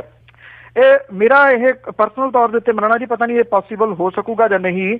ਜਿਹੜੀ ਸਬਜ਼ੀ ਜਿਹੜਾ ਰਸ਼ੀਆ ਹੈ ਜੀ, ਜਿਹੜੇ ਰਸ਼ੀਆ ਦੇ ਵਿੱਚੋਂ ਟੁੱਟ ਕੇ ਛੋਟੇ ਛੋਟੇ ਕੰਟਰੀ ਬਣੇ ਆ, ਉਹ ਜਿਹੜੀ ਆਪਣੀ ਸਬਜ਼ੀ ਲੈਂਦੇ ਆ, ਉਹ ਫਲਾਈਟ ਪੈਂਦੀ ਆ ਜੀ ਉਹਨਾਂ ਨੂੰ ਕੋਈ 8 ਤੋਂ 9 ਘੰਟੇ ਦੀ। ਤੇ ਜੇ ਪੰਜਾਬ ਦੇ ਵਿੱਚ ਹੁਣ ਜਿਵੇਂ 에ਅਰਪੋਰਟ ਹੈਗੇ ਆ ਜੀ, ਇੱਥੋਂ ਕਿਤੇ ਫਲਾਈਟਾਂ ਜਿਹੜੀਆਂ ਦੀ ਉਹ ਸ਼ੁਰੂ ਹੁੰਦੀਆਂ ਨੇ ਪੰਜਾਬ ਦੀ ਕਿਸਾਨੀ ਨੂੰ ਬਚਾਉਣ ਦੀ। ਮੈਂ ਤੁਹਾਨੂੰ ਦੱਸ ਰਿਹਾ ਗੱਲ, ਜੇ ਉਹਨਾਂ ਛੋਟੀਆਂ ਕੰਟਰੀਜ਼ ਦੇ ਨਾਲ ਇਹ ਸਮਝੌਤੇ ਕਿਸੇ ਤਰੀਕੇ ਨਾਲ ਹੁੰਦੇ ਆ, ਉਹਦੇ ਇੱਕ ਮੈਂ ਤੁਹਾਨੂੰ ਜਿਹੜਾ ਇਹ ਵੀ ਦੱਸ ਸਕਦਾ ਹਾਂ ਕਿ ਇਹ ਕਾਮਯਾਬ ਕਿਵੇਂ ਆ ਤਰੀਕਾ। 1 ਮਿੰਟ ਜਿਹੜਾ ਦੀ ਪੁਦੀਨਾ ਬੀਜਣ ਵਾਲਾ ਕਿਸਾਨ ਜਦੋਂ ਫਲਾਈਟ ਡਾਇਰੈਕਟ ਲੰਡਨ ਨੂੰ ਚੱਲਦੀ ਹੁੰਦੀ ਸੀਗੀ ਅੰਮ੍ਰਿਤਸਰ ਏਅਰਪੋਰਟ ਤੋਂ, ਉਹ ਬੰਦਾ ਇੱਕ ਵੀ ਗੁੱਛੀ ਜਿਹੜੀ ਹੈ ਜੀ ਪੁਦੀਨੇ ਦੀ ਇੱਥੇ ਨਹੀਂ ਸੀ ਵੇਚਦਾ, ਸਾਰਾ ਉਹਦਾ ਜਿਹੜਾ ਜੀ ਉਹ ਇੰਗਲੈਂਡ ਜਾਂਦਾ ਸੀਗਾ ਔਰ ਉਹਨੇ ਕਾਮਯਾਬ ਪੁਦੀਨੇ ਦੀ ਖੇਤੀ ਜਿਹੜੀ ਆ ਉਹ ਕੀਤੀ ਆ। ਇੱਕ ਬੰਦੇ ਦੀ ਮਿਸਾਲ ਹੈ ਅੰਮ੍ਰਿਤਸਰ ਦੇ ਨੇੜੇ ਆ। ਜੇ ਫਲਾਈਟ ਹੁਣ ਮੋਹਾਲੀ ਤੋਂ ਜਾਂ ਚੰਡੀਗੜ੍ਹ ਤੋਂ ਸ਼ੁਰੂ ਹੁੰਦੀਆਂ ਨੇ, ਉੱਥੇ ਹੁੰਦੇ ਨੇ ਜੇ ਸਮਝੌਤੇ, ਇੱਥੋਂ ਜਿਹੜੀ ਫਲਾਈਟ ਹੈ ਉਹ ਅੱਧੇ ਸਮੇਂ ਦੇ ਵਿੱਚ ਉੱਥੇ ਪਹੁੰਚ ਜਾਣੀ ਹੈ। ਉਹਨਾਂ ਨੂੰ ਫਰੈਸ਼ ਸਬਜ਼ੀ ਜਿਹੜੀ ਹੈ ਜੀ ਉਹ ਮਿਲ ਸਕਦੀ ਹੈ। ਭਾਵ ਕਿ ਕਿਸਾਨੀ ਦੇ ਨਾਲ ਰਿਲੇਟਡ ਇੰਡਸਟਰੀ ਉਹਦੇ ਮੈਂ ਹੱਕ ਦੇ ਵਿੱਚ ਹੈ। ਪਰ ਜੇ ਤੁਸੀਂ ਇਹ ਕਹੋ ਕਿ ਕਿਸਾਨਾਂ ਜਿਹੜੀਆਂ ਨੇ ਜੀ ਉਹ ਸੇਜ਼ ਦੇ ਰੂਪ ਦੇ ਵਿੱਚ ਸਪੈਸ਼ਲ ਇਕਨੋਮਿਕ ਜ਼ੋਨ ਜਿਹੜੇ ਨੇ ਉਹ ਬਣਾ ਕੇ ਉਹਨਾਂ ਤੋਂ ਖੋਹ ਕੇ ਉਹਦੇ ਉੱਤੇ ਇੰਡਸਟਰੀ ਲਾਈ ਜਾਵੇ, ਪਰਸਨਲ ਤੌਰ ਦੇ ਉੱਤੇ ਮੈਂ ਸਮਝਦਾ ਹਾਂ ਕਿ ਇਹ ਪੰਜਾਬ ਨੂੰ ਉਜਾੜਨ ਵੱਲ ਨੂੰ ਕਦਮ ਹੋਊਗਾ। ਪੰਜਾਬ ਨੂੰ ਕਿਸਾਨੀ ਦੇ ਨਾਲ ਰਿਲੇਟਡ ਇੰਡਸਟਰੀ ਦੀ ਜ਼ਰੂਰਤ ਹੈ ਔਰ ਸਮਾਲ ਸਕੇਲ ਇੰਡਸਟਰੀ ਦੀ ਜ਼ਰੂਰਤ ਹੈ, ਬਹੁਤ ਵੱਡੀ ਨਹੀਂ। ਹਾਂਜੀ, ਬਲਰਾਜ ਕੰਗ ਜੀ ਸਤਿ ਸ਼੍ਰੀ ਅਕਾਲ। ਹਾਂਜੀ ਸਤਿ ਸ਼੍ਰੀ ਅਕਾਲ ਭੈਣ ਜੀ। ਸਤਿ ਸ਼੍ਰੀ ਅਕਾਲ ਜੀ। ਭੈਣ ਜੀ ਮੈਂ ਪੰਨੂ ਸਾਹਿਬ ਨੂੰ ਪੁੱਛਣਾ ਚਾਹੁੰਦਾ ਕਿ ਪੰਨੂ ਸਾਹਿਬ ਜਿੱਦਾਂ ਕਾਫੀ ਟਾਈਮ ਤੋਂ ਇਹ ਕਹਿੰਦੇ ਆ ਵੀ ਸਰਕਾਰ ਪੱਕੀ ਬਣਨੀ ਆ ਆਪਣੇ ਦੀ ਆਮ ਆਦਮੀ ਪਾਰਟੀ ਦੀ, ਤੇ ਫਿਰ ਇਹ ਸਿਆਸਤ ਤੋਂ ਪ੍ਰੇਰਿਤ ਜਿਹੜਾ ਫੈਸਲਾ ਇਹਨਾਂ ਨੂੰ ਮਤਲਬ ਕਿਉਂ ਇਸ ਗੱਲ ਦੇ ਦੁਆਰਾ ਜਿੱਤੀ ਕਿਉਂ ਆਉਂਦੇ? ਜੇ ਤਾਂ ਸਰਕਾਰ ਦਾ ਪੱਕਾ ਵਾ ਵੀ ਕਹਿ ਰਿਹਾ ਵੀ 100 ਸੀਟ ਦੀ ਤਕਰੀਬਨ ਆਮ ਆਦਮੀ ਪਾਰਟੀ ਨੂੰ ਦੱਸਿਆ ਹੋਇਆ, ਤੇ ਫਿਰ ਪੱਤਰ ਵੀ ਕਹਿੰਦੇ ਆ, ਤੇ ਜੋ ਸਰਕਾਰ ਪੱਕੀ ਬਣਨੀ ਫੈਸਲਾ ਤਾਂ ਉਹਨਾਂ ਦਾ ਉਸ ਹਿਸਾਬ ਨਾਲ ਆਉਣਾ। ਇਹਦੇ ਵਿੱਚ ਦਚਿੱਤੀ ਵਾਲੀ ਗੱਲ ਕਰ ਥੈਂਕ ਯੂ। ਚਿੱਤੀ ਮੇਰੀ ਤਾਂ ਨਹੀਂ ਜੀ, ਅਫਸਰਾਂ ਦੀ ਦਚਿੱਤੀ ਜਿਹੜੀ ਉਹ ਤੁਹਾਨੂੰ ਦੱਸੀ ਹੈ। ਬਾਕੀ ਦੇਖੋ ਮੈਂ ਕੋਈ ਇਕੱਲਾ ਤਾਂ ਹੈ ਨਹੀਂ ਜਿਹੜਾ ਇਹਦੇ ਨਤੀਜਿਆਂ ਦੀ ਗੱਲ ਕਰ ਰਿਹਾ ਜੀ। ਹਰ ਪੱਤਰਕਾਰ ਨੇ ਆਪਣਾ ਜਿਹੜਾ ਜੀ ਉਹ ਦੱਸਣਾ ਹੁੰਦਾ। ਮੇਰੇ ਆਪਣੇ ਜਿਹੜੇ ਸਰਵੇ ਨੇ ਜਿਨ੍ਹਾਂ ਦੇ ਮੁਤਾਬਕ ਮੈਂ ਕਹਿ ਰਿਹਾ 11 ਤਰੀਕ ਜਿਹੜੀ ਉਹ ਤੁਹਾਡੇ ਸਾਹਮਣੇ ਜਿਹੜੀ ਹੈ ਜੀ ਉਹ ਆ ਰਹੀ ਆ। ਹਾਂ, ਮੇਰੇ ਇਹ ਕਹਿਣ ਦੇ ਉੱਤੇ ਜੇ ਤੁਹਾਨੂੰ ਕੋਈ ਕਿਸੇ ਕਿਸਮ ਦੀ ਮੁਸ਼ਕਲ ਪੇਸ਼ ਆਈ ਹੈ ਕਿ ਮੈਂ ਇਹ ਕਿਉਂ ਕਹਿਤਾ ਸਰਕਾਰ ਬਣ ਰਹੀ ਹੈ, ਤੇ ਇਹ ਪ੍ਰੋਬਲਮ ਤੁਹਾਡੀ ਹੋ ਸਕਦੀ ਹੈ ਜੀ, ਮੇਰੀ ਨਹੀਂ। ਜੀ ਅੱਗੇ ਸਾਡੇ ਨਾਲ ਜੁੜੇ ਨੇ ਪਰਮਜੀਤ। ਸਤਿ ਸ਼੍ਰੀ ਅਕਾਲ ਬਲਵਿੰਦਰ ਭੈਣ ਜੀ ਤੇ ਪੰਨੂ ਸਾਹਿਬ। ਸਤਿ ਸ਼੍ਰੀ ਅਕਾਲ ਜੀ। ਸਤਿ ਸ਼੍ਰੀ ਅਕਾਲ ਜੀ। ਪੰਨੂ ਸਾਹਿਬ ਆ ਜਿਹੜਾ ਸਵਾਲ ਆਇਆ ਸੀ ਤੁਹਾਡੇ ਕੋਲੇ ਵੀ ਗੁਰਦੁਆਰਿਆਂ ਦੇ ਵਿੱਚ ਅਨਾਉਂਸਮੈਂਟ ਆਪਣੇ ਰੇਡੀਓ ਇੰਨੀ ਸਪੀਕਰ ਰੱਖਦੇ ਜਿਹੜੇ ਬਾਹਰ ਸੁਣਦੇ ਆ, ਇਹ ਮੈਂ ਸਾਡੇ ਪਿੰਡ ਦੀ ਮੈਂ ਤੁਹਾਨੂੰ ਗੱਲ ਦੱਸਦਾ, ਮੈਂ ਉੱਥੇ ਪ੍ਰਧਾਨ ਸੀ, ਅਸੀਂ ਵੀ ਰੇਡੀਓ ਬਹੁਤ ਉੱਚੀ ਸਪੀਕਰ ਲਾਉਂਦੇ ਸੀ ਜੀ ਜੀ। ਤੇ ਉੱਥੇ ਸਾਨੂੰ ਉਹ ਇੱਕ ਬੰਦੇ ਨੂੰ ਹਾਰਟ ਦੀ ਪ੍ਰੋਬਲਮ ਸੀਗੀ, ਤੇ ਉਹਨੇ ਆ ਕੇ ਸਾਡਾ ਰੇਡੀਓ ਹੌਲੀ ਕਰ ਦੇਣਾ, ਅਸੀਂ ਫੇਰ ਜੋ ਤੇਜ਼ ਕਰ ਦੇਣਾ, ਤੇ ਉਹ ਅਖੀਰ ਨੂੰ ਸਾਨੂੰ ਵੀ ਨਹੀਂ, ਉਹਨੇ ਇੱਕ ਕੋਰਟ ਦਾ ਫੈਸਲਾ ਲਿਆ ਕੇ, ਕਿਸੇ ਕੋਰਟ ਦਾ ਫੈਸਲਾ ਦਿੱਤਾ ਹੋਇਆ ਸੀ, ਉਹਨੇ ਸਾਨੂੰ ਲਿਆ ਕੇ ਦਿੱਤਾ, ਤੇ ਜਦੋਂ ਉਹਨੇ ਸਾਨੂੰ ਉਹ ਲਿਆ ਕੇ ਦਿੱਤਾ ਉਸ ਤੋਂ ਬਾਅਦ ਅਸੀਂ ਉਹਦੀ ਹੌਲੀ ਕਰ ਲਿਆ। ਉਹ ਕਹਿੰਦਾ ਮੈਨੂੰ ਇਤਰਾਜ਼ ਨਹੀਂ, ਤੁਸੀਂ ਥੋੜਾ ਜਿਹਾ ਹੌਲੀ ਰੱਖਿਆ ਕਰੋ। ਅੱਛਾ, ਕੀ ਇਹਦੇ ਨਾਲ ਜੇ ਅਸੀਂ ਉੱਚੀ ਲਾਉਣੇ ਆ ਤਾਂ ਪਬਲਿਕ ਦੇ ਜਿਹੜੇ ਕੰਨ ਨੇ ਕੰਨਾਂ ਨਾਲ ਉੱਚੀ ਨਹੀਂ ਸੁਣਨ ਲੱਗ ਜੂਗਾ? ਇਹਦਾ ਜਵਾਬ ਦਿਓ ਥੋੜਾ ਜਿਹਾ। Thank you. ਦੇਖੋ ਇਹ ਤੁਹਾਡੀ ਗੱਲ ਬਿਲਕੁਲ ਠੀਕ ਹੈ। ਪੰਜਾਬ ਹਰਿਆਣਾ ਹਾਈ ਕੋਰਟ ਦਾ ਫੈਸਲਾ ਹੈਗਾ ਜੀ ਕਿ ਜਿਹੜਾ ਉਹਦੇ ਚੌਗਿਰਦੇ ਦੇ ਵਿੱਚ ਆਉਣੀ ਚਾਹੀਦੀ ਆ ਆਵਾਜ਼, ਉਸ ਚੌਗਿਰਦੇ ਤੋਂ ਬਾਹਰ ਜਿਹੜੀ ਹੈ ਜੀ ਉਹ ਨਹੀਂ ਜਾਣੀ ਚਾਹੀਦੀ। ਦੇਖੋ ਕੋਈ ਇਹਨੂੰ ਉਲਟ ਨਾ ਲਾ ਲੇ, ਠੱਪੇ ਲਾਉਣ ਵਾਲੇ ਮਿੰਟੋ ਮਿੰਟੀ ਜਿਹੜੇ ਉਹ ਜੇਬ 'ਚ ਹੀ ਰੱਖਦੇ ਨੇ, ਕੱਢ ਕੇ ਠਾ ਦੇਣੀ ਠੱਪਾ ਜਿਹੜਾ ਜੀ ਉਹ ਲਾਉਂਦੇ ਨੇ। ਕਿ ਮੈਂ ਸਿਰਫ ਇਹਦੇ ਧਾਰਮਿਕ ਸਥਾਨਾਂ ਦੀ ਨਹੀਂ ਗੱਲ ਕਰ ਰਿਹਾ, ਜਿਹੜੇ ਡੀਜੇ ਦੀ ਵੀ ਭਾਈ ਸਾਹਿਬ ਨੇ ਗੱਲ ਉਠਾਈ ਸੀਗੀ, ਰਾਤ ਨੂੰ ਜਿਹੜੇ ਜੀ ਉਹ ਡੀਜੇ ਵਗੈਰਾ ਜਿਹੜੇ ਉਹ ਲੱਗਦੇ ਆ, ਉਹ ਵੀ ਸ਼ੋਰ ਪ੍ਰਦੂਸ਼ਣ ਆ, ਜਿਹੜਾ ਨੋਇਸ ਪੋਲਿਊਸ਼ਨ। ਔਰ ਤੁਸੀਂ ਸਟੱਡੀਜ਼ ਜਿਹੜੀਆਂ ਨੇ ਨਾ ਉਹ ਪੜ੍ਹ ਲਓ, ਇਹ ਬਹੁਤ ਵੱਡਾ ਇਫੈਕਟ ਜਿਹੜਾ ਜੀ ਸਾਡੇ ਬੱਚਿਆਂ ਦੇ ਉੱਤੇ, ਨਵੀਂ ਜਨਰੇਸ਼ਨ ਦੇ ਉੱਤੇ ਪਾ ਰਹੀਆਂ ਨੇ। ਜਿਹੜੇ ਕੰਨਾਂ ਦੇ ਵਿੱਚ ਲਾ ਕੇ ਬੈਠੇ ਰਹਿੰਦੇ ਨਾ ਬਹੁਤੇ ਘੰਟੇ ਮਿਊਜ਼ਿਕ ਜਿਹੜਾ ਜੀ ਉਹ ਸੁਣਦੇ ਨੇ, ਉਹ ਵੀ ਨੋਇਸ ਪੋਲਿਊਸ਼ਨ ਆ, ਉਹਦੇ ਤੋਂ ਵੀ ਗਰੇਜ ਜਿਹੜਾ ਜੀ ਉਹ ਕਰਿਆ ਕਰੋ। ਬਿਲਕੁਲ ਇਹ ਜਿਹੜੀ ਚੀਜ਼ ਆ ਇਹ ਇੰਪੈਕਟ ਪਾ ਰਹੀ ਹੈ ਜੀ। ਜੇ ਅਸੀਂ ਪੋਲਿਊਸ਼ਨ ਦੀ ਗੱਲ ਕਰਦੇ ਹਾਂ, ਸਿਰਫ ਧੂਏ ਦੇ ਪੋਲਿਊਸ਼ਨ ਦੀ ਗੱਲ ਕਿਉਂ ਕਰੀਏ ਅਸੀਂ? ਬਾਕੀ ਜਿਹੜਾ ਪੋਲਿਊਸ਼ਨ ਆ ਜੀ, ਮੈਂ ਸਮਝਦਾ ਜੀ ਕਿ ਸੋਚ ਦਾ ਵੀ ਜਿਹੜਾ ਪੋਲਿਊਸ਼ਨ ਆ, ਗੰਦੀ ਸੋਚ ਦਾ ਜਿਹੜਾ ਪੋਲਿਊਸ਼ਨ ਆ, ਉਹ ਵੀ ਬਹੁਤ ਖਿਲਰ ਰਿਹਾ, ਉਹਦੇ ਉੱਤੇ ਵੀ ਕੰਟਰੋਲ ਹੋਣਾ ਚਾਹੀਦਾ। ਨੋਇਸ ਪੋਲਿਊਸ਼ਨ ਦੇ ਉੱਤੇ ਬਿਲਕੁਲ ਜਿਹੜਾ ਜੀ ਉਹ ਕੰਟਰੋਲ ਹੋਣਾ ਚਾਹੀਦਾ। ਉਹ ਧਾਰਮਿਕ ਸਥਾਨ ਕੋਈ ਵੀ ਹੋਵੇ, ਚਾਹੇ ਉਹ ਰਾਤ ਨੂੰ ਵੱਜਣ ਵਾਲੇ ਜਿਹੜੇ ਜੀ ਉਹ ਡੀਜੇ ਹੋਣ, ਸਖਤੀ ਦੇ ਨਾਲ ਲਾਗੂ ਹੋਣੇ ਚਾਹੀਦੇ ਆ। ਜੇ ਕੋਰਟ ਦੇ ਹੁਕਮ 10 ਵਜੇ ਤੱਕ ਹੈ, 10 ਵਜੇ ਤੱਕ ਮਤਲਬ 10 ਵਜੇ 10:05 ਦੇ ਉੱਤੇ ਜੇ ਕੋਈ ਡੀਜੇ ਜਿਹੜਾ ਜੀ ਉਹ ਚਲਾਉਂਦਾ, ਉਹ ਜਿਸ ਮੈਰਿਜ ਪੈਲੇਸ ਦੇ ਵਿੱਚ ਚੱਲ ਰਿਹਾ, ਉੱਥੇ ਉਹਦਾ ਚਲਾਨ ਜਿਹੜਾ ਜੀ ਉਹ ਹੋਣਾ ਚਾਹੀਦਾ। ਤੇ ਜੇ ਚੌਗਿਰਦੇ ਤੋਂ ਬਾਹਰ ਆਵਾਜ਼ ਆ ਰਹੀ ਹੈ, ਚਾਹੇ ਕਿਸੇ ਨੂੰ ਗੁੱਸਾ ਗਿਲਾ ਲੱਗੇ, ਤੇ ਚਲਾਨ ਉਹਨਾਂ ਦਾ ਵੀ ਹੋਣਾ ਚਾਹੀਦਾ। ਫਿਰ ਜੀ ਅੱਗੇ ਬਿਆਨਾਂ ਤੋਂ ਜੁੜੇ ਨੇ ਜਸਵੰਤ ਸਿੰਘ ਜੌਲ ਜੀ, ਸਤਿ ਸ਼੍ਰੀ ਅਕਾਲ। ਹਾਂਜੀ ਭੈਣ ਜੀ, ਸਤਿ ਸ੍ਰੀ ਅਕਾਲ। ਭਾਜੀ ਪੰਨੂ ਸਤਿ ਸ੍ਰੀ ਅਕਾਲ ਜੀ। ਸਤਿ ਸ਼੍ਰੀ ਅਕਾਲ ਜੀ। ਸਤਿ ਸ਼੍ਰੀ ਅਕਾਲ ਭਾਜੀ। ਮੇਰਾ ਇੱਕੋ ਸਵਾਲ ਹੈ ਜੀ, ਦੇਖੋ ਨਾ, ਜਦੋਂ ਆਪਣਾ ਵਿਵਾਦ ਛੱਡਦਾ ਨਾ, ਤਕਰੀਬਨ ਜਿਹੜੀ ਛਡਵਾਇਆ ਵੀ ਇਹਨੇ ਸੁਖਬੀਰ ਬਾਦਲ ਨੇ ਸੀ ਨਾ, ਜਿਹੜਾ ਚੋੜਾ ਆਪ ਤੇ ਲੈ ਕੇ ਦਿੱਤਾ ਸੀ, ਸ਼ਸ਼ੀਕਾਂਤ ਤੇ ਕਹਿ ਚੁੱਕਾ, ਆਲੇ ਵੇਲੇ ਸੂਹਾਂ ਉੱਠੀਆਂ ਵੀ ਹਾਂ ਵੀ ਜਿਹੜਾ ਸਵਾਲ ਰਚਣ ਦਾ ਪੰਗਾ ਪਵਾਇਆ ਸੀ ਇਹਨੇ ਬਸ ਸੁਖਬੀਰ ਬਾਦਲ ਨੇ ਆਪ ਪਵਾਇਆ ਸੀ ਨਾ ਜੀ। ਇਹ ਜੀ ਵੀ ਵੋਟਾਂ ਲਈ ਚੱਲ ਗਏ, ਚਲੋ ਠੀਕ ਹੈ, ਮੰਨਦੇ ਆ ਜੀ, ਠੀਕ ਹੈ, ਹਰ ਪੋਲੀਟਿਕ ਹੈ, ਚਲੋ ਸਾਨੂੰ ਉਸ ਨੇ ਫਤਵਾ ਜਾਰੀ ਕਰਤਾ ਨਾ ਜੀ, ਜਦੋਂ ਨਹੀਂ ਵੋਟਾਂ ਪਾਈਆਂ ਫਤਵਾ ਜਾਰੀ ਕਰਤਾ ਜੀ, ਤੇ ਬਾਅਦ ਚ ਫੈਸਲੇ ਹੋਣ ਲੱਗ ਗਏ ਜੀ। ਕਿਉਂਕਿ ਉਹ ਤੇ ਸਵਾਲ ਕਿਉਂ ਉੱਠਦਾ ਸੁਖਬੀਰ ਬਾਦਲ ਤੇ ਜੀ, ਵੀ ਉਹਨੇ ਇਹ ਪਹਿਲਾਂ ਕਿਉਂ ਕਰਿਆ ਜੀ, ਜਿਹੜਾ ਪ੍ਰਧਾਨ ਸੀ ਸ਼੍ਰੋਮਣੀ ਕਮੇਟੀ ਦਾ ਜੀ। ਬਾਕੀ ਮੈਂ ਇਹਦੇ ਸਰਸਲੇ ਦੇ ਹੱਕ 'ਚ ਨਹੀਂ, ਮੈਂ ਤਾਂ ਵਿਰੋਧ ਦੇ ਵਿੱਚ ਆ ਜੀ, ਪਰ ਮੈਂ ਗੱਲ ਕਰ ਰਿਹਾ ਜੀ, ਜਿਹੜੀ ਵੀ ਇਹਦੇ ਸਵਾਲ ਹੋਣਾ ਚਾਹੀਦਾ ਜੀ। ਇਹ ਮੇਰਾ ਸਵਾਲ ਹੈ ਜੀ, ਸੁਣਦੇ ਆ ਜੀ। ਮੈਂ ਬਿਲਕੁਲ ਇਹਦਾ ਪਹਿਲਾਂ ਵੀ ਜਿਹੜਾ ਜੀ ਉਹਦਾ ਜਵਾਬ ਦਿੱਤਾ ਹੈ ਕਿ ਫੈਸਲਾ ਜਥੇਦਾਰਾਂ ਨੇ ਉਹ ਕਰਨਾ, ਕਿਉਂਕਿ ਆ ਜਿਹੜਾ ਹੁਣ ਵੀ ਸਾਰੀ ਕਮੇਟੀ ਬਣੀ ਆ, ਇਹਦੇ ਵਿੱਚੋਂ ਬਾਦਲ ਪਰਿਵਾਰ ਨੂੰ ਐਨ ਮੱਖਣ ਚੋਂ ਵਾਲ ਵਾਂਗੂ ਕੱਢ ਲਿਆ ਗਿਆ ਜੀ, ਸਾਈਡ ਦੇ ਉੱਤੇ ਬਾਹਰ ਕਰ ਲਿਆ ਗਿਆ, ਭਾਵ ਕਿ ਉਹਨੂੰ ਵਿੱਚ ਰਲਗੱਡ ਨਹੀਂ ਕੀਤਾ ਗਿਆ। ਨਾ ਇਹਦੇ ਵਿੱਚ ਸੁਖਬੀਰ ਸਿੰਘ ਬਾਦਲ ਹੋਰਾਂ ਦੇ ਉੱਤੇ ਸਵਾਲ ਉੱਠਿਆ, ਨਾ ਪ੍ਰਕਾਸ਼ ਸਿੰਘ ਬਾਦਲ ਹੋਰਾਂ ਦੇ ਉੱਤੇ ਸਵਾਲ ਉੱਠਿਆ, ਨਾ ਹਰਸਿਮਰਤ ਕੌਰ ਬਾਦਲ ਹੋਰਾਂ ਦੇ ਉੱਤੇ ਜਿਹੜਾ ਜੀ ਉਹ ਸਵਾਲ ਉੱਠਿਆ। ਕੀ ਅਕਾਲੀ ਦਲ ਦੇ ਪ੍ਰਧਾਨ ਦੇ ਪੁੱਛੇ ਤੋਂ ਬਿਨਾਂ ਹੀ 3 ਦਰਜਨ ਜਿਹੜੇ ਆਗੂ ਸੀ ਅਕਾਲੀ ਦਲ ਦੇ, ਉਹ ਹਮਾਇਤ ਲੈਣ ਦੇ ਵਾਸਤੇ ਚਲੇ ਗਏ? ਜੇ ਉਹ ਬਿਨਾਂ ਪੁੱਛੇ ਤੋਂ ਚਲੇ ਗਏ ਤਾਂ ਇਟ ਮੀਨਸ ਕਿ ਪ੍ਰਧਾਨ ਦਾ ਫਿਰ ਉਹਦੇ ਉੱਤੇ ਜਿਹੜਾ ਜੀ ਉਹ ਕੰਟਰੋਲ ਕੀ ਆ, ਉਹਨੇ ਕੰਟਰੋਲ ਇਹਦੇ ਉੱਤੇ ਕਿਉਂ ਨਾ ਕੀਤਾ, ਉਹਨਾਂ ਨੂੰ ਕਿਉਂ ਨਾ ਪੁੱਛਿਆ ਪਹਿਲਾਂ ਹੀ ਕਿ ਤੁਸੀਂ ਭਾਈ ਮੇਰੇ ਪਰਮਿਸ਼ਨ ਤੋਂ ਬਿਨਾਂ ਜਿਹੜਾ ਕਿੱਦਾਂ ਉਹ ਉੱਥੇ ਸਪੋਰਟ ਲੈਣ ਚਲੇ ਗਏ, ਉਹਨੂੰ ਸੇਵ ਕਰ ਲਿਆ ਗਿਆ ਜੀ। ਉਹਦਾ ਰੀਜ਼ਨ ਫਿਰ ਉਹੀ ਆ, ਮੈਂ ਪਹਿਲਾਂ ਵੀ ਉਹ ਤੁਕ ਦਾ ਹਵਾਲਾ ਦਿੱਤਾ ਸੀਗਾ ਜੀ ਕਿ ਜਿਸਕਾ ਦਿੱਤਾ ਖਾਵਣਾ ਤਿਸ ਕਹੀਏ ਸਾਬਾਸ। ਤੋਂ ਜਥੇਦਾਰ ਜਿਹੜੇ ਨੇ ਉਹ ਬਾਦਲ ਸਾਹਿਬ ਦੇ ਅਗੇਂਸਟ ਫੈਸਲਾ ਕਿਵੇਂ ਲੈ ਲੈਣਗੇ ਜੀ? ਮੰਜਿਆਂ ਦੇ ਉੱਤੇ ਚਾਦਰ ਵਿਛਾ ਕੇ ਕੰਘੀਆਂ ਵੇਚਣ ਵਾਲੇ 5 ਸਟਾਰ ਹੋਟਲਾਂ ਦੇ ਮਾਲਕ ਬਣ ਗਏ, ਕੋਈ ਛੋਟੀ ਮੋਟੀ ਚੀਜ਼ ਥੋੜੀ ਹੈ ਜੀ। ਜੀ ਜੀ। ਅਤੇ ਜਿਸ ਸਰੋਤੇ ਜਿਹਨੇ ਹੋਲਡ ਤੇ ਆ, ਤੁਹਾਡੇ ਨਾਲ ਗੱਲ ਕੀਤੀ ਜਾਊਗੀ, ਹੋਰ ਕਾਲਾਂ ਨਹੀਂ ਲੈ ਸਕਾਂਗੇ। ਬਿੰਦਰ ਜੀ, ਸਤਿ ਸ਼੍ਰੀ ਅਕਾਲ। ਸਤਿ ਸ਼੍ਰੀ ਅਕਾਲ ਭੈਣ ਜੀ। ਸਤਿ ਸ਼੍ਰੀ ਅਕਾਲ। ਤੁਹਾਨੂੰ ਲੋਕਾਂ ਦੇ ਕੰਨਾਂ ਦਾ ਫਿਕਰ ਆ, ਸਾਡੇ ਕੰਨਾਂ ਦਾ ਫਿਕਰ ਨਹੀਂ। ਕਿੰਨਾ ਘੰਟਾ ਹੋ ਗਿਆ ਕੰਨਾਂ ਨੂੰ ਲਾਇਆ, ਤੁਸੀਂ ਏਦਾਂ ਹੀ ਸੁਣ ਲਿਆ ਨਾ ਹੁਣ। ਸਤਿ ਸ਼੍ਰੀ ਅਕਾਲ ਪੰਨੂ ਸਾਹਿਬ। ਸਤਿ ਸ਼੍ਰੀ ਅਕਾਲ ਜੀ। ਸਤਿ ਸ਼੍ਰੀ ਅਕਾਲ ਪੰਨੂ ਸਾਹਿਬ। ਗੱਲ ਇਸ ਤਰ੍ਹਾਂ ਵੀ ਜਿਹੜੇ ਨਾ 2012 ਦੀਆਂ ਵੋਟਾਂ ਸੀ ਤੇ ਉਦੋਂ ਬਾਦਲ ਜਿਹੜੀ ਸਰਕਾਰ ਸੀ, ਇਹਨਾਂ ਨੂੰ ਝਾਕ ਨਹੀਂ ਸੀ ਵੀ ਅਸੀਂ ਜਿੱਤਾਂਗੇ। ਇਹ ਖਜ਼ਾਨਾ ਖਾਲੀ ਕਰ ਗਏ ਸੀ ਉਦੋਂ ਵੀ, ਹੁਣ ਵੀ ਇਹ ਖਜ਼ਾਨਾ ਖਾਲੀ ਕਰਕੇ 20 ਕਰੋੜ ਦੀ ਕਣਕ ਪਹਿਲਾਂ ਹੀ ਐਡਵਾਂਸ ਇਹਨਾਂ ਲੈ ਲਈ ਆ। ਕੀ ਇਹਨਾਂ ਤੇ ਕੋਈ ਧਾਰਾ ਧੂਰਾ ਲਾਗੂ ਹੁੰਦੀ ਹੈ? ਇਦਾਂ ਤਾਂ ਜਿੰਨਾ ਮਰਜ਼ੀ ਖਜ਼ਾਨਾ ਖਾਲੀ ਕਰ ਸਕਦੇ ਜੀ। ਹੋਰ 20 ਕਰੋੜ ਦਾ ਲਿਆ ਕਣਕ ਲਈ ਆ, ਹੋਰ ਵੀ ਜ਼ਿਆਦਾ ਕੁਝ ਲੈ ਸਕਦੇ ਆ, ਮਤਲਬ 100,000 ਕਰੋੜ ਦੀ ਵੀ ਲੈ ਸਕਦੇ ਆ। ਇਹਦੇ ਤੇ ਕੋਈ ਹੈਗਾ ਲਾਗੂ ਹੁੰਦਾ ਜੀ ਕਾਨੂੰਨ? ਥੈਂਕ ਯੂ ਜੀ। ਦੇਖੋ, ਕਾਨੂੰਨ ਤਾਂ ਲਾਗੂ ਦੇਖੋ ਹਰ ਚੀਜ਼ ਦੇ ਉੱਤੇ ਹੁੰਦਾ ਜੀ। ਸਰਕਾਰ ਚਲਾਉਣ ਵਾਲਿਆਂ ਨੇ ਵੀ ਜਿਹੜੀਆਂ ਸੰਵਿਧਾਨ ਦੀਆਂ ਧਾਰਾਵਾਂ ਨੇ, ਕਾਨੂੰਨ ਹੈ, ਉਹਦੇ ਵਿੱਚ ਜਿਹੜਾ ਜੀ ਉਹ ਰਹਿਣਾ ਹੁੰਦਾ। ਹਾਂ, ਇਹ ਵੱਖਰੀ ਗੱਲ ਹੈ ਕਿ ਉਹ ਮਨਾਹੀਆਂ ਕਰਦੇ ਨੇ। ਜਿਹੜੀ ਆ ਤੁਹਾਨੂੰ ਮੈਂ ਬੜੀ ਡਿਟੇਲ ਦੇ ਵਿੱਚ ਗੱਲ ਦੱਸੀ ਆ, ਜਿਹੜੀ ਆ ਗਊਸ਼ਾਲਾਵਾਂ ਦਾ ਜਿਹੜਾ ਬਿਜਲੀ ਦਾ ਬਿੱਲ ਮਾਫ ਕਰਨ ਵਾਲੀ ਜਿਹੜੀ ਗੱਲ ਹੈ, ਤੁਸੀਂ ਦੱਸੋ ਇਦੋਂ ਉੱਪਰ ਕੋਈ ਗੱਲ ਹੋ ਸਕਦੀ ਆ? ਮੁੱਖ ਮੰਤਰੀ ਨੇ ਮੂੰਹ ਜ਼ਬਾਨੀ ਜਿਹੜੀ ਦੀ ਗੱਲ ਕਹੀ ਤੇ ਚੁੱਕ ਕੇ ਉਹਨਾਂ ਨੇ ਬਿੱਲ ਮਾਫ ਜਿਹੜੀ ਉਹ ਕਰ ਦਿੱਤੇ। ਹੁਣ ਅਫਸਰਾਂ ਨੂੰ ਭਾਜੜ ਕਿਉਂ ਪਈ ਆ? ਮੈਂ ਸਮਝਦਾ ਹਾਂ ਕਿ ਇਹ ਇੱਕ ਮੌਕਾ ਹੈ, ਜਿਹੜੀ ਵੀ ਨਵੀਂ ਸਰਕਾਰ ਆਉਂਦੀ ਆ ਉਹ ਕਮ ਸੇ ਕਮ ਇਹਨਾਂ ਅਫਸਰਾਂ ਨੂੰ ਜਵਾਬਦੇਹ ਬਣਾਵੇ ਕਿ ਤੁਸੀਂ ਰਾਜਨੀਤਿਕਾਂ ਦੇ ਕਹੇ ਦੇ ਉੱਤੇ ਏਦਾਂ ਦੇ ਗਲਤ ਫੈਸਲੇ ਲੈ ਕੇ ਪੰਜਾਬ ਨੂੰ ਕਿਉਂ ਉਜਾੜਿਆ।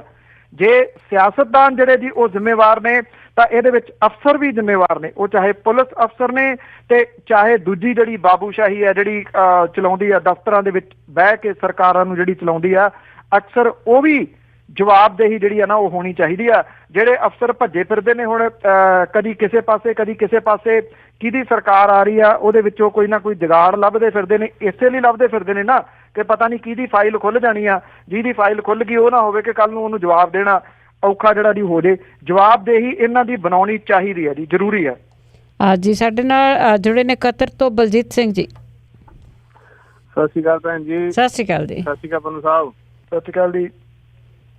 ਪੰਨੂ ਸਾਹਿਬ, ਇੱਕ ਤਾਂ ਆਪਣੇ ਲੋਕ ਜਿਹੜੇ ਆ ਨਾ ਰੌਲਾ ਛੇਤੀ ਪਾਉਣ ਲੱਗ ਪੈਂਦੇ ਆ। ਗੱਲ ਕੋਈ ਨਹੀਂ ਹੈਗੀ ਜੀ, ਇਹ ਤਾਂ ਤੁਸੀਂ ਵਾਕਿਆ ਹੀ ਕਿਹਾ ਵੀ ਜਿਹੜਾ ਪੋਲਿਊਸ਼ਨ ਹੋ ਰਿਹਾ ਵਾ, ਨੋਇਸ ਪੋਲਿਊਸ਼ਨ ਜਿਹੜਾ ਹੈਗਾ ਵਾ, ਇਹ ਤਾਂ ਵਾਕਿਆ ਬਹੁਤ ਇੱਕ ਗੰਭੀਰ ਸਮੱਸਿਆ ਵਾ ਸਾਡੇ ਉੱਥੇ ਆ। ਤੇ ਇਕੱਲੇ ਸਪੀਕਰ ਹੀ ਥੋੜਾ ਵਾ, ਤੁਸੀਂ ਆਪਾਂ ਰੋਡ ਤੇ ਚਲੇ ਜਾਂਦੇ ਆ, ਉਹ ਤਾਂ ਹੌਰਨ ਹੀ ਏਦਾਂ ਮਾਰੀ ਚਲੀ ਜਾਂਦੇ ਆ ਰੋਡ। ਜਿੱਦਾਂ ਹੁਣ ਬੱਸ ਵਾਲੇ ਡਰਾਈਵਰ ਆ, ਉਹ ਤਾਂ ਹੱਥ ਚੁੱਕਦੇ ਹੀ ਨਹੀਂ ਗੇ, ਉਹ ਕੰਟੀਨਿਊ ਚੱਲੀ ਜਾਂਦਾ। ਹੁਣ ਇੱਥੇ ਬਾਹਰ ਅਸੀਂ ਦੇਖੀਦਾ ਹੌਰਨ ਮਾਰਨਾ ਇੱਕ ਸਮਝੋ ਬੜੀ ਮਾੜੀ ਗੱਲ ਵਾ। ਅਸੀਂ ਕਿਸੇ ਨੂੰ ਹੌਰਨ ਮਾਰਦੇ ਆ, ਕਿਸੇ ਮੂਹਰਲੇ ਬੰਦੇ ਨੂੰ, ਇਟ ਮੀਨਸ ਆਪਾਂ ਉਸ ਬੰਦੇ ਨੂੰ ਗਾਲ ਕੱਢ ਰਹੇ ਆ ਕਿ ਤੂੰ ਸਾਈਡ ਨਹੀਂ ਦੇ ਰਿਹਾ ਜਾਂ ਸਹੀ ਨਹੀਂ ਚੱਲ ਰਿਹਾ।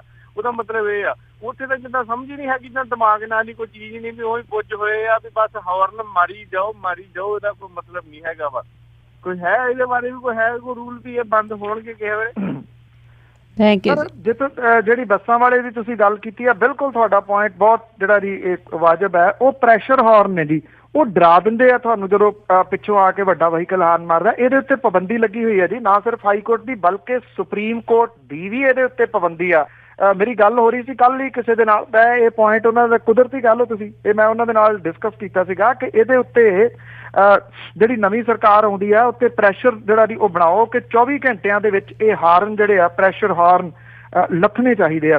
ਹੁਣ ਜਦੋਂ ਟਰੱਕਾਂ ਦੇ ਪਿੱਛੇ ਲਿਖਿਆ ਬਲੋ ਹਾਰਨ ਪਲੀਜ਼, ਤੁਸੀਂ ਕਾਹਦੇ ਕਿਸ ਚੀਜ਼ ਦਾ ਹਾਰਨ ਜੀ? ਮਤਲਬ ਕਿ ਹੱਥ ਤੁਸੀਂ ਉਹਦੇ ਉੱਤੇ ਹੀ ਹਾਰਨ ਤੇ ਰੱਖਿਆ।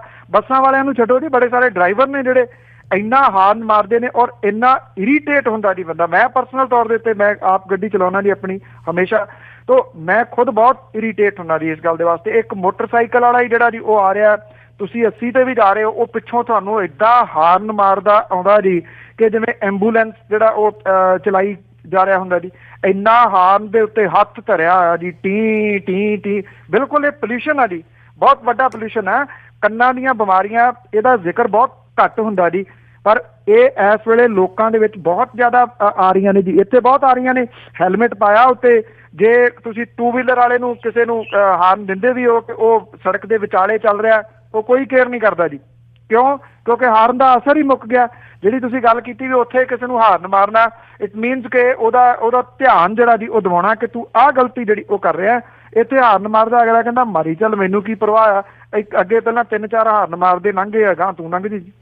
ਜੀ ਕਮਲਜੀਤ ਸਿੰਘ ਜੀ, ਹੈਲੋ, ਸਤਿ ਸ਼੍ਰੀ ਅਕਾਲ ਜੀ। ਸਤਿ ਸ਼੍ਰੀ ਅਕਾਲ ਬਲਵਿੰਦਰ ਭੈਣ ਜੀ।